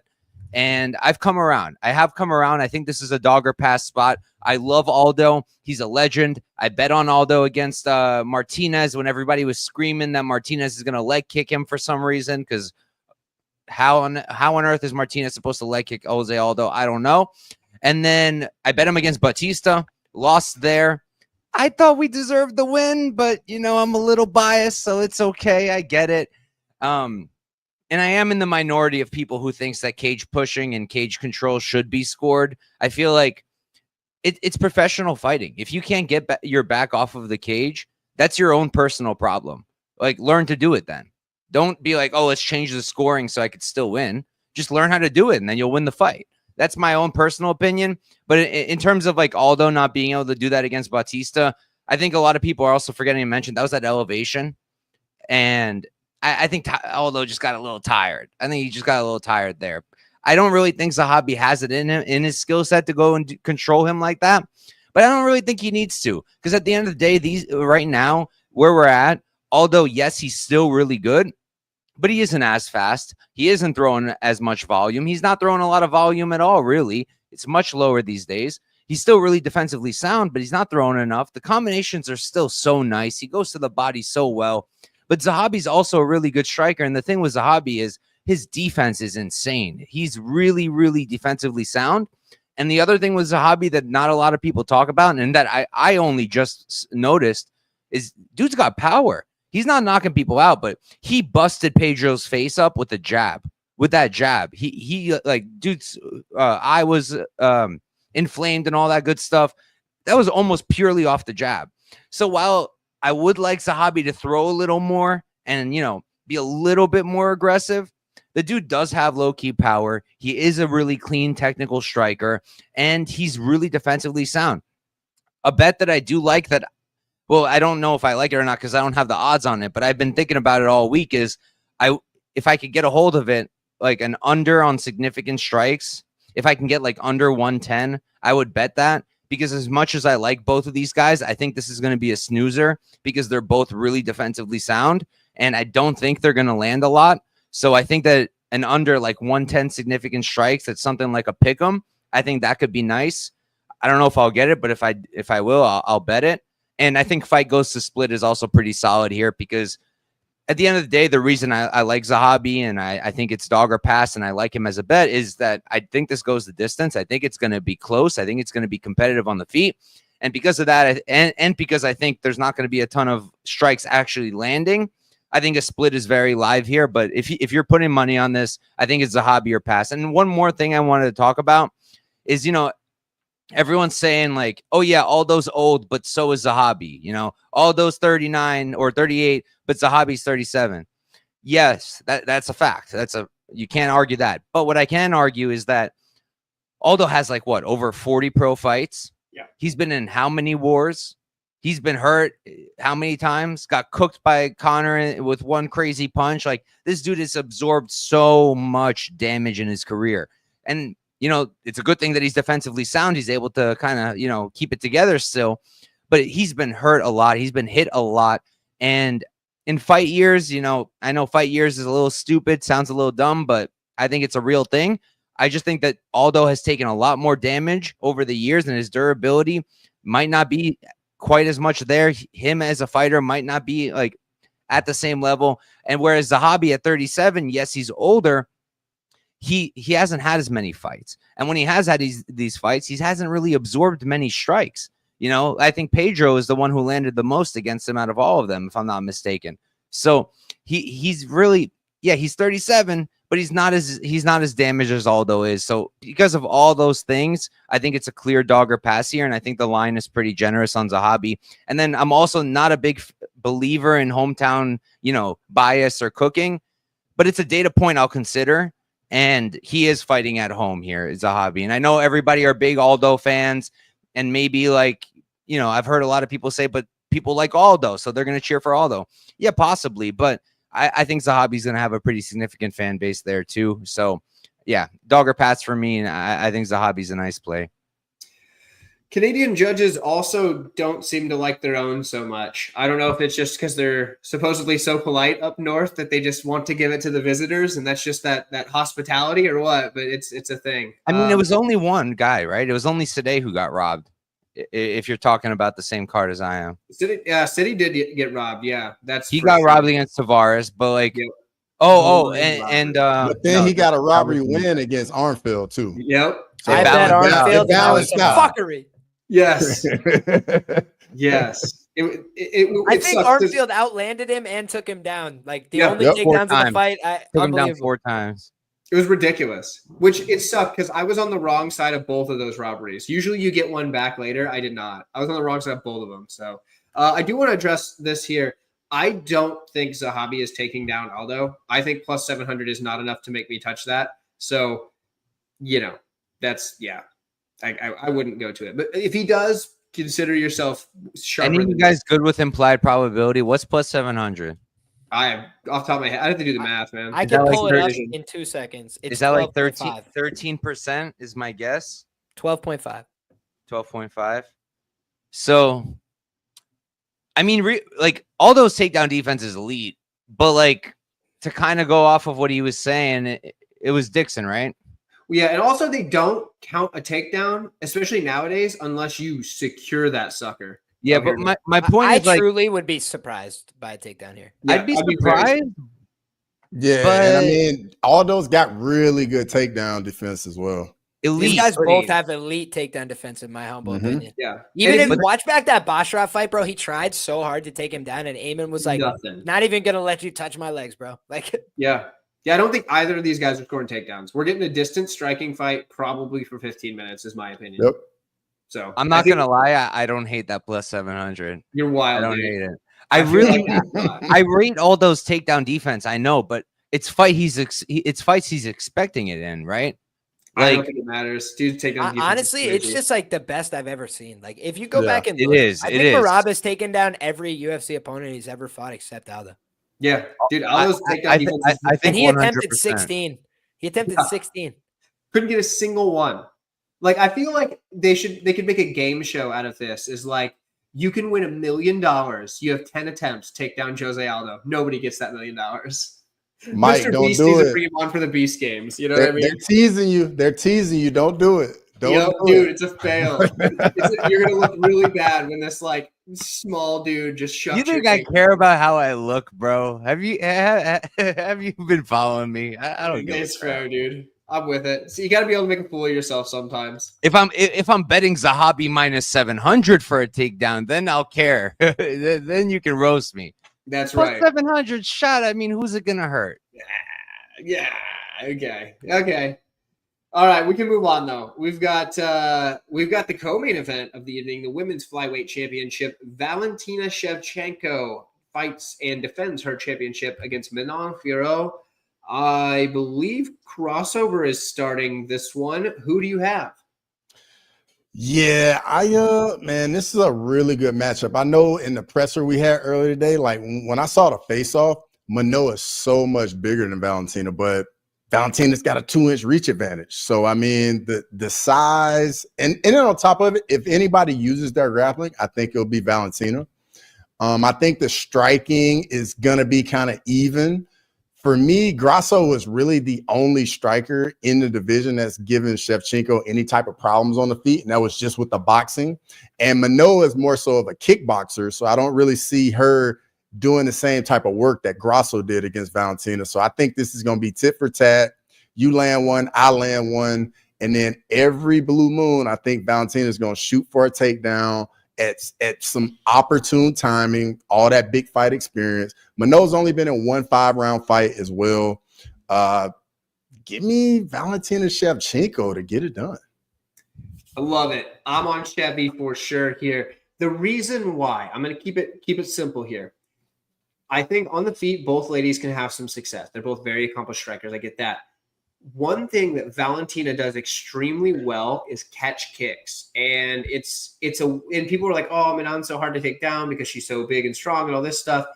These are not people trying to catch her kicks to take her down. If you catch a kick, you're already on one foot. I don't care how big you are.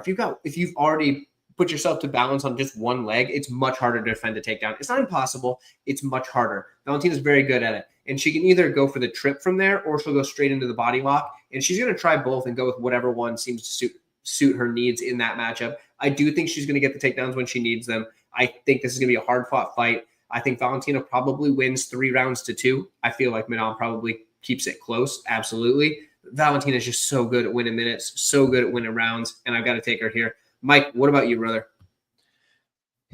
Yeah, so for me, this is another one where it's like, I mentioned it briefly when I was talking about Natalia Silva. There were 2 women's fighters that I called pretty early that I really, really liked, and they were Silva and they were Manon Fiorot.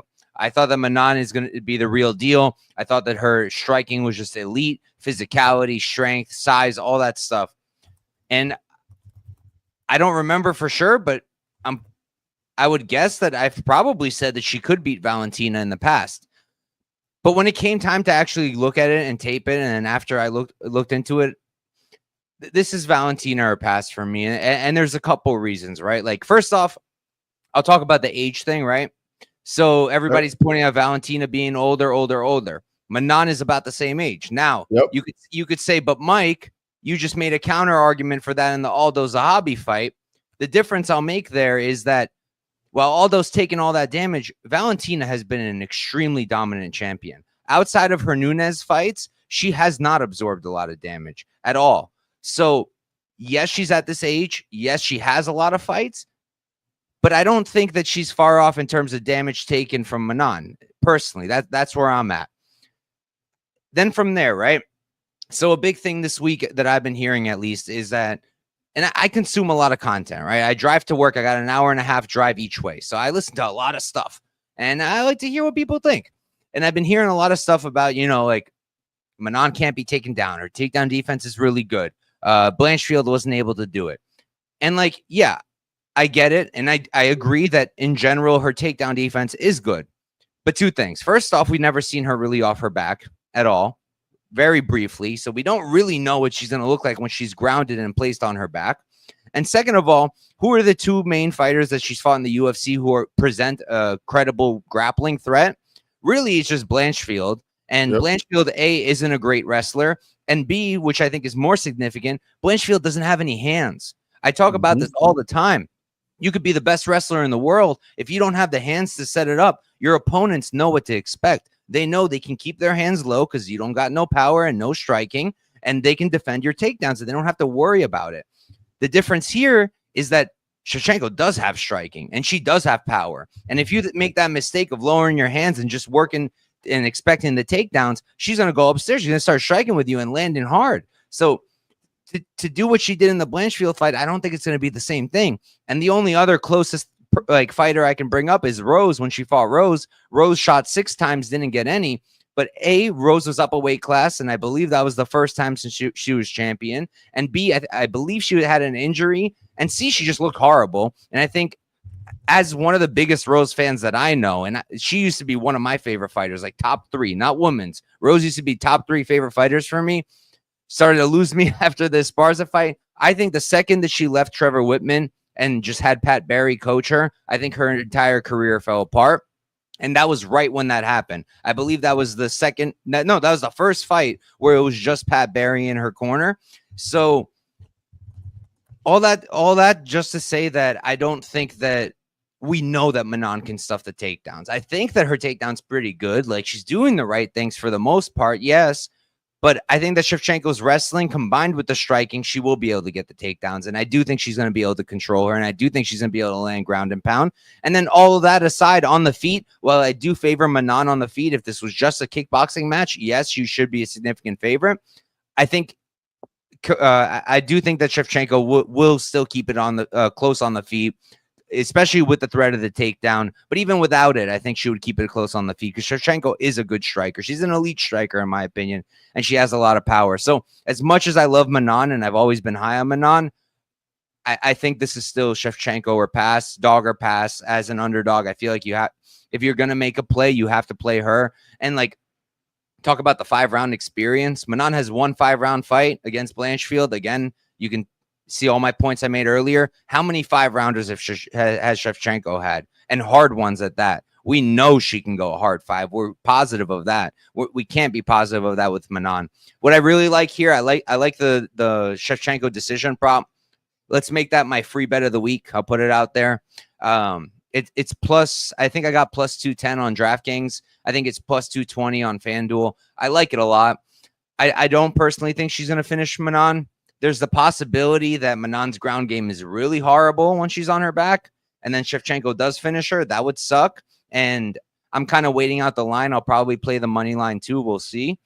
But I do like that decision prop a lot because I think this fight goes the distance, and I think that Shevchenko is going to win. And you're giving me plus 210 on the woman who has all the championship experience, has fought at the highest level for who knows how long, and has the wrestling upside, is the more well-rounded fighter. That's just a fact in terms of well-roundedness. Give me Shevchenko. There you go.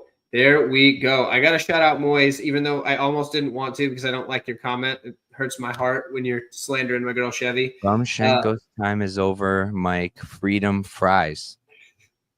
I don't really know what. Yeah, I don't know what we're going with on that, but all right. Okay. Liam put it together quick. That was sharp, yeah. Liam. Yep. Thanks, buddy. And then in war is a little different than in a cage. And also I will say one thing about the French. They are known for their guillotines, and it's surprising how few guillotines you see French fighters land in MMA. It actually is kind of like insulting, really. But shout out to John for being here in the chat. Good to see you, John. Liam, go ahead and take it from there, brother. Yeah, I'm an Erin Blanchfield truther as well in terms of I thought this girl was really special when she came to the UFC. I had seen her accomplishments in grappling. She went out there and performed really ably against a lot of black belts when she was a young purple belt in EBIs and kind of let people know what time it is. And I think that her grappling is sensational. I think that the rest of her game is clearly still a work in progress, right? She's a little bit undersized for the division. I think maybe she'll grow into that frame a little bit more, but if not, then maybe 115 is the answer long-term. I honestly don't know. But when you look at it, it looks like she's fighting somebody 2 weight classes above her when she fights Manon Fiorot. And that's because Manon Fiorot is one of the biggest flyweights I've ever seen, period. If you look, this is a woman that towers over most of her opposition, and not just like, oh, she's tall, but she's a noodle. You kind of just bend her in half. Like, there's some people that are really tall and long, but frankly, they're not that intimidating, right? Like their physicality is not really there. They're kind of noodly. That's not really the case with her at all, right? She's got like a build where it looks like you punch her, like your hand comes off, like, you know what I mean? She's built like she's got stones in her abdomen. And, whether you want to say that that's chemically enhanced or what, you want to attribute it to, that's up to you, right? I'll let you guys make those determinations. But for me, she looks like a physical freak athlete among other like competitive high level athletes, right? There's some people that stand out amongst athletes. She's one of them. And I think that on the Valentina side, that's often been her calling card. She's more physical. She's a better athlete. She's much faster, and she's able to leverage that over so many women. With all due respect, right? You look at somebody like Lauren Murphy, very talented in terms of using all of her skills, what she can do. But everybody has physical limitations on what they can accomplish, right? I can't dunk the basketball. I'd love to, right? I can't do it. So you got to sometimes say, like, maybe I got to work on my jump shot. Maybe I got to have these other tools on the outside, right? In any sport. And I feel like when I'm looking at a fight like this, I say to myself, Shevchenko likes to be the bully. She likes to be more physical against Grasso, right? What went wrong? The first time she could not dictate the fight. So then she said, I'm not doing any of that. I'm going takedown, get on top, use my physicality, leverage that. I think she's going to try and do that here. I think it's wisdom to try and put a girl who's comfortable on the feet and very dangerous and big and awkward on the ground. I think that's the right place to put her. I don't think it's going to be easy. Right? Erin Blanchfield, people were like, why wouldn't she shoot in takedowns? Number one, you got to close distance to shoot a takedown. You want to shoot a takedown halfway across the octagon, you get your head kneed into the third row. So she had to try and close distance, and this girl goes footwork, ha, and stomps your knee out. Okay, it's going to be hard for me to follow her. So then I'm switching stances. I'm trying to throw combinations on the way in. I'm trying to kick. She tried to do everything her coaches said. They did not have a set of skills that they could have handed her on that night to win the fight. She just didn't have it, right? She couldn't take her down. She didn't have the physicality to hold her against the fence or do something like that. So then she spent a lot of the fight trying to find her, couldn't hit her. I feel like if you don't have really good skills, really good footwork, really, really smart approach, a great amount of physicality, you're not going to stop her from moving around. So the only time in that fight she came close to losing was when she made a mistake of grabbing a hold of her, picking her up in the air, showing off the difference in physicality, right? Like Erin Blanchfield could do nothing to stop her from picking her up and throwing her around. The difference is, as soon as she goes to the ground, you see Erin Blanchfield extremely savvy. By the way, her coach, I study his shit on guillotines. Karel Pravik, the Silver Fox BJJ, that's where she came up. Guys, their guillotines are unbelievable. They understand not only how to use them, but how to use them to stay in the top position, right? To not end up flat on your back like a lot of people do in MMA, right? Instead of going all the way around for the guard, you keep a butterfly guard, you put half your body on the ground, you use the other foot as a filter. So if I need to, I kick back out to a sprawl, I come back up to my feet, I don't get trapped underneath this person. But if I have it, then I use this to trap them down with my free leg, and now they're screwed. Really good guillotine series, by the way. Faraz Zahabi and TriStar, bring in Karel Pravik, have him teach their students about this. Faraz is a guillotine master himself. Go watch the YouTube videos. They're very insightful. In any case, I say all that to say, when you look at, that fight, Erin Blanchfield gets to basically her signature position. And then Manon Fiorot does things right. She hits a rollout, right? Exposes her back to the ground. What? Why would you expose your back to so you don't get finished? Right? If you don't do that, you could get finished in a guillotine. Exposes her back to the ground, creates an angle, rolls through, comes back up to her feet and goes, okay, no more grappling. Let's keep distance and let's win this fight. And she wins the fight really cleanly and easily. Honestly, a year and a half ago, if you gave me Erin Blanchfield plus 150, I'm liquidating assets in my life to bet more money on this girl to beat Valentina Shevchenko. That's the truth. I bet Alexa Grasso for a half unit because I was like, plus 680 is ridiculous. I'm talking about the first fight. And I'm like, I think maybe she could grapple with her. Maybe she could do something. I picked her by sub. Goes out there and submits her on that crazy exchange, right? Never could replicate the results. So, maybe the first price was right. But I say to myself, I had 2 units on Talia Santos, a Brazilian jiu-jitsu blue belt, who, by the way, has been exposed in subsequent fights. And you go out there and she is taking her down, dominating her physically, throwing her around. I thought she won the fight 3 rounds to 2. You can call me a bitter clinger, fair play. But you just look back and it's like that fight was razor thin margins. The Jennifer Maia fight, Jennifer Maia has been exposed by lower end girls in the division, not girls in the top 5. And she gets a takedown. Valentina looks like she's like lost underneath, like stuck and frozen in bottom. I was like, what is happening right now? So for me, I've seen many indications that she can make huge mistakes on the ground. She can make huge mistakes in the striking phase, she's been getting hurt in these recent fights with Alexa Grasso. I think that's in part why she's insistent on the wrestling and grappling. She's like, I don't want to get hurt. I don't want to be out in these exchanges where things can go sideways for me. And she's used to being more dangerous. And I don't think she's the more dangerous girl here necessarily. Like, I think Manon Fiorot is a dangerous woman. And despite the lack of finishes, I think part of that is women don't want to engage with her because they kind of know what time it is. And they feel the power and they're like, okay, how can I, hit something while I'm running past her and like maybe not be in the way of these shots coming back, because it's a different feel to the physicality. She throws a 1-2 and people react poorly and start moving backwards and maybe reevaluating their choices to enter the pocket. And I think that, Valentina's got a depth of skill. She's a champion. She's got a heart. She's got, a few different ways to win. But ultimately, I just think the better physical athlete is probably going to win the fight. And I think that's Manon Fiorot. So give me a new champion.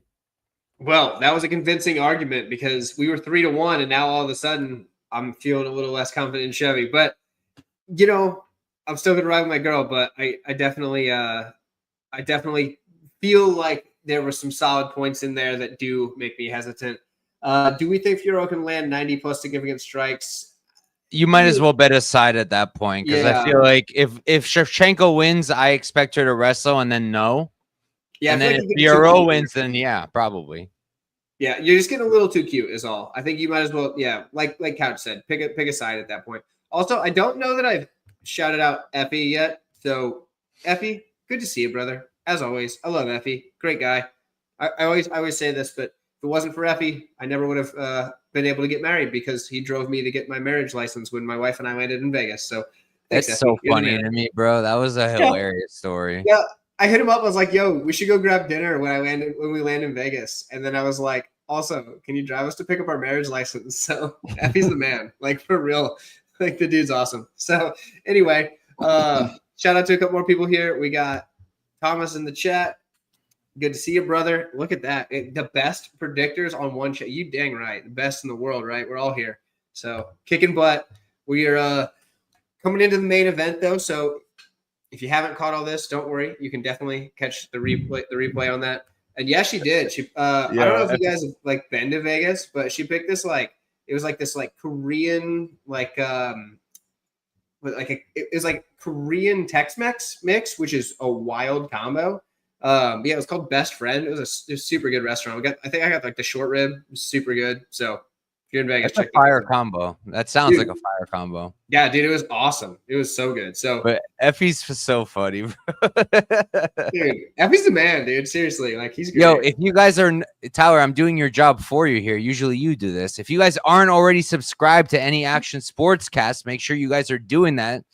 Dude is the man, sharp guy, awesome channel. And not enough of you guys subscribe and follow him, so make sure you do that. Usually Tyler does that promo because homeboy's skipping videos these days. You know what I mean? Like, come on, Effie, get your stuff together. You're my guy, but like, you can't be skipping videos, brother. But anyway, we can move on to the main event. And no, I'm pretty sure that wasn't a cat taco. I'm pretty sure. I know it was a Korean place. So it was kind of a wild thing to say, Dixon. But I'm just playing. I think I know where he was going with that. I just want to make it uncomfortable for everybody. Let's go with the main event here. We got Belal Muhammad versus Jack Della Maddalena. So I guess I'm kicking this one off, I believe. Yeah. Mm-hmm. So, okay. I was extremely confident in Belal Muhammad when the line dropped, but I've heard a lot of really good points for the JDM side. And this kind of happens to me, I think, every week, because I, like Mike does, have the opportunity to consume a lot of content each week. And I watch everybody on this panel. I actually watch their content pretty regularly. So I get everybody here's takes, but I have a job where I can wear headphones most of the day while I'm like doing demolition work. In fact, it's a good idea because otherwise things get loud when you smash them with a hammer or a crowbar. So I get a lot of the content consumption that when people are making good points for the opposite side, sometimes it like makes my confidence and stuff go like that just a bit. And then you can't, bro. You can't. If you consume content, but you also bet, you have to make up your mind first and then listen. Exactly. That's what I've been doing lately. It's been better. Like I almost let people talk me off RDR last week because everybody's like, now's not the time to fade Bo Nickel. And I was like, I think this is the spot though. Like I think it's easier said than done. Dude, it wasn't a fade of Bo Nickel either. It was like I just think RDR is legit. And because I picked him. I did pick him. I picked him. I bet him, all that stuff. But like, man, as the week went on, I was starting to be like, shoot, am I making the wrong choice here? I was on 2 big underdogs last week. One of them hit, one also did not. So it's not like I'm great or anything. I did get some picks wrong. But point is, as the week goes on, I get less confident in Bilal Muhammad just because I'm hearing some takes that are some really good points. Much like in the last breakout, I was picking Chevy. Liam made some really, really good points. And I was like, okay, I get that. I could see where you're coming from here. So ultimately, I think it comes down to this. It's like, this is an MMA fight where on any given day, pretty much, I mean, there are fights where there's just zero chance for somebody to win or so close to zero, you need a freak accident. But those are very rare at this level. And you're going to get so many fights where even though I feel really confident in one side, the other side is always live. And I've cashed a lot of tickets on Bilal as an underdog, and he's now a favorite, which does make me nervous. It's the first time I've had to bet him as a big favorite. I don't like that. Usually you get him plus money and he cashes the ticket for you, and you're like, man, I can't believe that guy was an underdog again. So it's crazy. So yeah, I mean, for me, I'm going to stick with Bilal. I can see definitely a path for JDM to get this one done. He's obviously going to be the guy that's got the finishing upside just based on track record and resume. Moyes seems to be on the JDM side, but you know what? I'm going to stick with Bilal. I think he gets one more in it. I think he gets this one done. I think JDM has a chance down the road to get back there. I just don't think this is the spot for him. So yeah, with that said, let's pass it over to Mike, and hopefully he can give me some confidence in something. This one's tough for me, man, because look, I'm a big Bilal fan, like a really big Bilal fan, and I know that's unpopular, but him and Merab are 2 of my favorites, and it's for the same reason. Neither of them is athletically talented. Neither of them was born gifted. Neither of them is the hardest hitter or the most talented striker or the most talented anything. They're not. Neither of them. But they worked harder than anybody else in their weight class, in their division. They worked harder than all of them, and they just became better. They made themselves better. And that's why I like them so much, because they're not the hardest hitters. Bilal's not a guy like Francis Ngannou where one punch and you're out. But he worked so hard where it doesn't matter. It doesn't matter. He'll grind you out anyway. So I love Bilal. So that's the first reason this one's hard for me. The second one is today it comes out that if Bilal loses, if Bilal loses, Islam's going up. If Bilal wins, Topuria's fighting Islam. And I really want Topuria to fight Islam. So it's like, I'm a fan of Bilal. I really want to see that other fight. But I also bet numbers. And it's like, yes, I think that at the end of the day, like Bilal decision makes sense. Pace, pressure, grappling, championship experience. Yes, all that makes a lot of sense. But at the same time, once I taped it, because I went into it with a very different opinion than I came out with it. Whatever, my English is off right now, but it's been a long day. But pretty much, like, I remember the Burns JDM fight, right? And I'm off memory. I was like, Burns took him down easy, controlled him easy. It was a super easy thing. And then JDM just got lucky and knocked him out. And then with Hafez, like, my memory was just like, yeah, Hafez just took him down a bunch of times. And then I watched it back, like, against Burns, JDM never let him settle. He never let him settle on top. Every single second he hit the ground, this man's trying to get back up. And in all of his fights, starting with the Angelus on the Contender Series, all of his fights, he's always scrambling, and his scrambling is really good. Once the second his back hits the mat, he's not trying to just stay safe. No, he's trying to pop right back up. He's exploding up right away, and he does a really good job of it. And I don't even think his takedown defense is bad either. I think it's pretty good. It's just that, he got taken down, but the get-ups are also very, very good. And then with Hafez, I was watching that fight, and I was trying to keep count. I think Hafez got one actual takedown where, like, he shot and took JDM down, and it was the first one. That I'm confident about, that the first one, he actually took him down. After that, JDM kept pulling Gilly. He kept doing it. And you can say, yeah, bad fight IQ, for sure, but also young fighter in JDM. Hafez was coming on short notice, and I think JDM was a little bit too confident and just didn't give him much respect. And I just really don't see him doing something like that in this fight. And while I really rate Bilal's wrestling, I really rate his pace and pressure, I don't think his control is that good. And who is Bilal really finishing on the ground? Nobody. His ground and pound isn't super significant. His submission grappling isn't that great. Like, he can take the back, but he's not really finishing many people. So it's like, if he takes Jack down, I don't really think he can hold him down. If he holds him down, I don't really see him landing too much in terms of damage and ground and pound, and I don't see him subbing Jack. So it's like, if I'm going to bet Bilal at chalk here, I'm betting on him winning a decision based off of control. When I know full well that the judging, I know the judges don't listen to it, but judging these days, it's damage over control. And you're giving me JDM when I was looking at it, when I got in, you know, we're looking at plus 200. Now it's a very different line. I still lean dog or pass, but like, you're giving me this guy at a very significant underdog odds when he's the one who's going to cause damage on the feet. He's the better striker. He mixes it up better on the feet. He's faster on the feet. And I believe in his scrambling ability. And then with the favorite, if I'm betting on Bilal, I'm betting on him getting the takedowns and just being able to control and to keep doing it. And maybe he can, but am I going to pay up minus 250 to find out, minus 175 to find out? No. Like, I bet Bilal is an underdog for a reason. It's because, you know, in a lot of these matchups, he's being underpriced. But here, I think he's maybe being a little bit overpriced. And for me personally, this is a dog or pass spot, and I do think JDM's going to be able to get it done. And that hurts me to say. I like Bilal a lot. I'm a huge fan of his, but it's dog or pass for me in this fight. Fair enough. Real quick, I do have to shout out Nate, casual season in here. What's up, brother? Glad you made it to the chat. It's good to see you. And yeah, that's absolutely correct. Damage over control just depends on what city you're in for whatever reason. Even if it's the same judges. I'd go further. It depends completely on the judge. They don't listen. They don't listen to the rules.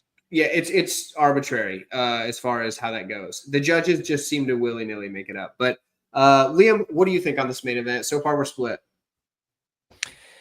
I think it's a compelling main event. I think that both these guys deserve respect. Obviously, Bilal Muhammad, you know, kind of got here the hard way, you know, fought his way up, difficult fights, difficult circumstances.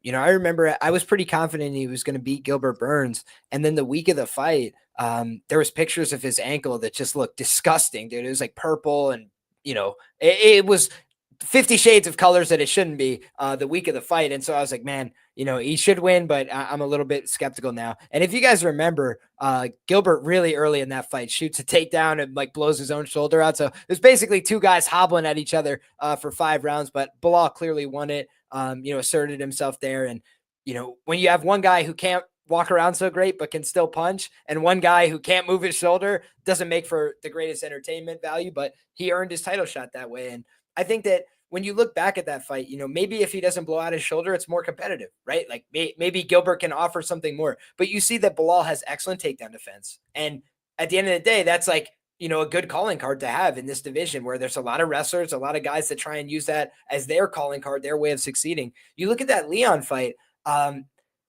there's reason to say like, man, this guy has been clearly disrespected by the market. He went into that fight, you know, a substantial underdog. I was a big Leon believer at underdog prices. I was like, this guy deserves to be on this level, but not as a big favorite, just because he's not very high in terms of his volume. He kind of goes out there, lets the fight materialize, you know, needs to be coached up a lot of the time. His coach has got to yell at him and tell him, hey, please fight, please do something. And then he does it. But I don't like guys that need that kind of reassurance and like build you back up after every round and remind you that we're in a fight and we need to stay focused on the goal. Like those are things that are frustrating to me as somebody that bets on these fights. And so I look at Jack as a guy who's enthusiastically about that action, like wants to get in a fight with everybody, right? He'd get in a fight with you in the parking lot just to find out what time it is. That's the kind of guy he is. And I think that on the other side, like Bilal is a sportsman. He is an excellent competitor. He knows what he needs to do to win, but like, there's a few moments in that Leon fight where you see like Bilal doesn't really like to be the one who's getting beat up. He doesn't really like to be on the receiving end, right? He likes to dictate where fights take place, and he's a tough guy, right? It's not like damage is going to make him just like give it to you, right? But he is a guy that you could tell he's a different guy when he's asserting his will physically versus when somebody's starting to get back at. Jack is the same guy 24/7, dude. Like, he is the same violent guy. He's looking to put you out from the second you guys shake hands, second you guys get there, to the second the fight's over. He is violent about it. You look at that Gilbert Burns fight, he hurts him, right? What do a lot of guys do? They hurt somebody, they can't put him away, they don't know what they need to do to finish. He then holds him down and goes ding, ding, and just, he's willing to bounce his head off the canvas 500 times if they'll let him, right? He needs that referee to intervene and be like, bro, please stop. That's who he is as a fighter. And Bilal's not that guy, right? Like, he's a great winner. He goes out there, he wins. The only time he's put somebody away is Sean Brady. And I'll say personally, I bet Sean Brady that night. Dead wrong, right? Own that one. Grit and guillotines, the Irish-American way, a man after my own heart, right? But you look at how that one went. He couldn't get takedowns. Everybody in the arena wanted to see him fail, and he completely broke down mentally. He didn't want to be there. He was not trying to answer back. He was not trying to continue his skill. He froze up, allowed himself to get TKO'd. I think if you run that fight back, it does not look the same, right? You run that back in a neutral location in Las Vegas, I don't think that fight plays out the same way. Could Belal win again? Absolutely. Does Sean Brady go out there and make a fool of himself type of deal? No, I don't think so. Watch what he just did to Leon Edwards, right? Leon and Belal, they have a back and forth fight. You know, if you said, all right, forget everything, just go on damage, who hurt each other more? I mean, Leon got picked up and put on his head, no doubt about it. But like, who was at the end of the fight shelling up and getting slammed with elbows and bleeding all over? It was Belal, right? On the end of that 5th round, he was getting his ass whooped and he still wins the fight, right? He had done enough already. He's up 3 rounds. Like, it's all good. He got the win.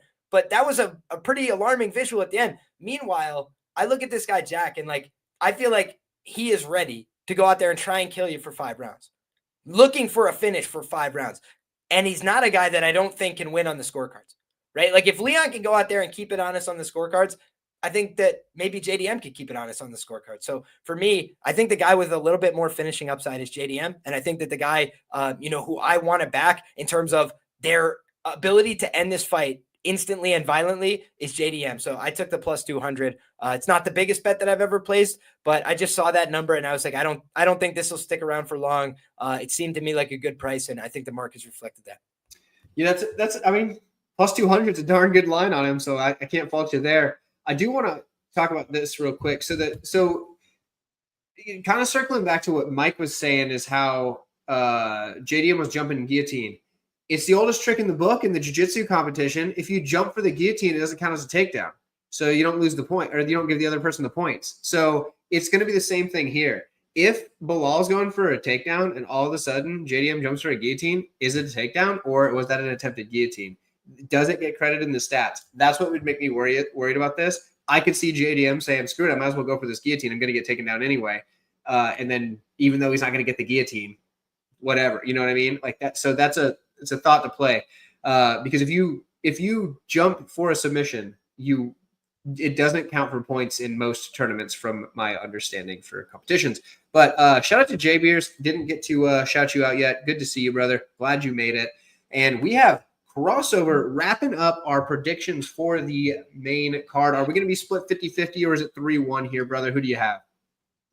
Yeah, like, I'm really looking forward to this main event. You know, both guys coming back off injuries. JDM's coming back off a little bit more serious injuries. We've seen JDM in there with Basil Hafez, man, get taken down and just get controlled. And then even as well in the Gilbert Burns fight also.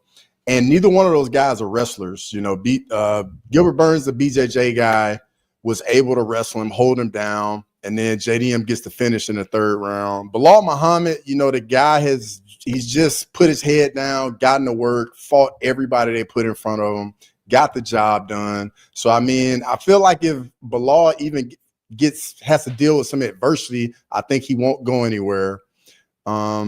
And I also think Bilal's wrestling is going to slow down JDM's hands a little bit. Like, we've seen it when strikers go up against grapplers, just like in Alex Pereira, Ankalaev fight. Like, Pereira just wasn't letting his hands go because he was a little nervous about the takedown threat and the grappling threat.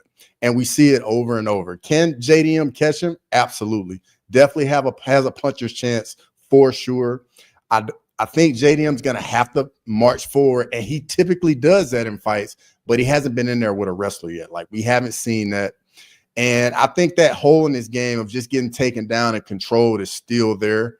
And I mean, maybe he's sewn it up now, but give me Bilal Muhammad just to grind JDM down. There we go. Split 2 for 2 on the main event, which is probably what it should be because, I mean, okay, I got to try to. I think this was.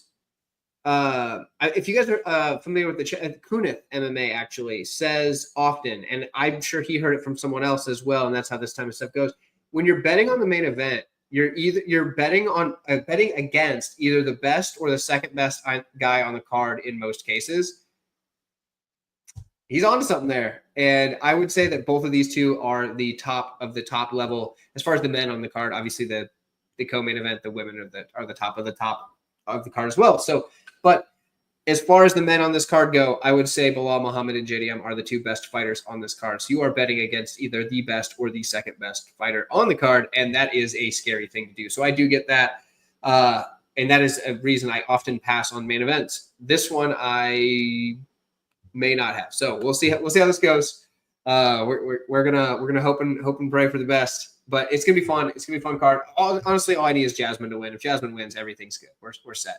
But this was a good time. I've enjoyed every moment of this 2 hours and 15 minutes or so that we've been live. It's been fantastic. We've got a really, really solid group of guys here. I'm going to pass it around and let everybody shout their stuff out. We'll start with my co-host here, Mike, the Couch Warrior. Do you have anything coming up for the rest of this week? Do you have anything you want to shout out? Obviously, we do these panels like monthly, so if there's anything in there, go ahead and shout it out. I think the next panel is 316, right? So yes, sir. That's the Jersey card, right? Yeah, actually, I think it is. I think I'm gonna be live there for that one. Yeah, so that'll be cool. I'm thinking we're gonna get pretty good ticket prices because everybody hates Marab and thinks he's boring, and then the co-main is a women's MMA title fight. So I feel like the tickets aren't gonna. As of now, they're like I think it's like what 250, 280-ish, I think, for nosebleeds right now. Man, that's really nice for a pay-per-view. Yeah. Dude, they were more expensive for that in Des Moines, Iowa. Especially in our area. But I think it's going to get better because really not many people care. I love Marab. He's one of my favorites, so I care. But most people don't, so I'm hoping to get good tickets, and that'll be a fun panel. I'm going to make sure to make that a good show. But as always, thank you, Tyler, for doing the show with me. Always a blast. Thank you for Liam and Crossover for coming on. I like that picture crossover. Marab, you guys see that video of him choking out the gorilla? That was so good, bro. I love that. He's so funny. But yeah, for my content, if for some reason you want to listen to another hour and a half of me breaking down fights, I did that on Tuesday. You can get that on my channel. If you rather not, that's totally okay. I wouldn't either. I post shorts every single week for every single card. I do a breakdown for every single fight. 1 minute or less. I'm going to do them tomorrow, so that will be up. If you like short form stuff, you want to just get my opinions real quick, and I kind of talk pretty fast, so I do my best to get all the info I can in there. Still, somehow people find ways to hate on me, saying my favorite is this one guy came in. He's like, so you tell people to bet on fights, and then you bet on the other side? Because I said that I ended up going with the underdog and betting the underdog. He's like, oh, so you bet the other side of what you told people to bet. And I'm like, dude, I have 60 seconds. I don't have time to explain that not every single pick is a bet. I just can't do that. It's common sense. Thank you very much. But you can get those there. Just please understand it's not all bets. It's just picks. And I think that's it for content for me this week. And yeah, thank you guys for tuning in. Thank you guys for watching. Always appreciate you. Heck yeah, dude. Heck yeah. Let's keep the circular format going. Liam, tell everybody what you got going on this week. Tell everybody where they can find you. Absolutely. You guys can find me everywhere at Liam Picks Fights. I write an article about each and every fight on the card each and every week. So if you want first access to that, you can find it on Patreon. Otherwise, it's on Roto Grinders every week. My channel, I post a lot of content. I think I did a 2.5 hour stream this week as well. So my man, it's been an absolute pleasure. Great group of guys assembled. I feel like I learned a little bit just from sitting here as well, taking in the information from you guys. So hopefully everybody feels the same way. God bless. Good luck. Enjoy the fights. And I'll see you all very soon. Woo. All right. Crossover. How about you, brother? I mean, half the people are tuning in from your channel anyway, but tell them where they can. First off, brother, thanks for having me. Really appreciate it. Enjoyed my time with you guys. You can find me at Crossover MMA on whatever platform you like. I put up preview prediction videos every week. I live stream 2-3 times a week. We'll be doing a watch along on Saturday for the main card. Also doing a live stream tomorrow with the Fight Week show. It's a prediction show as well. So, and I also put up shorts each week for the fight. So a lot of content. Check it all out. Whatever you like, I got it. Come check me out. Ooh, all right, let's go. So I'm fired up. Just looking forward to seeing all that content coming up from you guys. For the people that are tuning in from my channel, obviously you know where to find me. But for the people that are tuning in from Crossover MMA's channel, 130 at MMA. It's pretty easy to find. 3 numbers, 3 letters, easy enough. Two things I want to point out actually, or I want to highlight. Pretty soon, I think I alluded to it earlier in the stream. I'm going to be dropping a video that's not a breakdown video. I'm trying to bridge the gap. I'm still going to do the fight breakdowns and stuff like that, but I want to get the rest of the MMA audience, not just degenerate gamblers. So I'm starting to do a few other videos whenever I get time. So I'm going to do a video on 5 MMA scumbags worse than John Jones. I think it'll be a fun video. And actually, there's some really interesting stuff that I uncovered along the way. There is more than 5, believe it or not. You are perfect for that. You're gonna come up with the craziest, most out of pocket shit possible. So I saved a couple, knowing that I'll probably have to make a follow-up video because, dude, there are so many crazy scumbags in MMA. I did a couple of so many more than 5. Stuff. Dude, there's way more than 5. Oh my gosh. But it's funny because like people that have been around my channel for a while know that my wife is like the ultimate John Jones hater. Like she just always is finding ways to make fun of John Jones and like talk crap on him. It's hilarious. So I think it's the video will be just money for itself in that. Speaking of my wife, we're going to be doing this some fight companions for the Contender Series this year. Maybe not every single card. We're going to get quite a few of them at least. The Contender Series is about I don't want to do a fight companion for a 5, 6, 7 hour card, but a couple hours on a Contender Series card we can do, and just the 2 of us sitting and watching, it'll be kind of fun. So we'll be doing that this year for at least some of them. So if you're interested in that, let me know so I know that you actually are going to want to watch. If you're not interested, maybe we won't do it. But either way, check those things out coming up soon. Thank you all for tuning in. And with that, we will part with this wonderful panel now, and we will catch you all down the road. One more time, thank you for everybody that's been here, and we'll see you next time.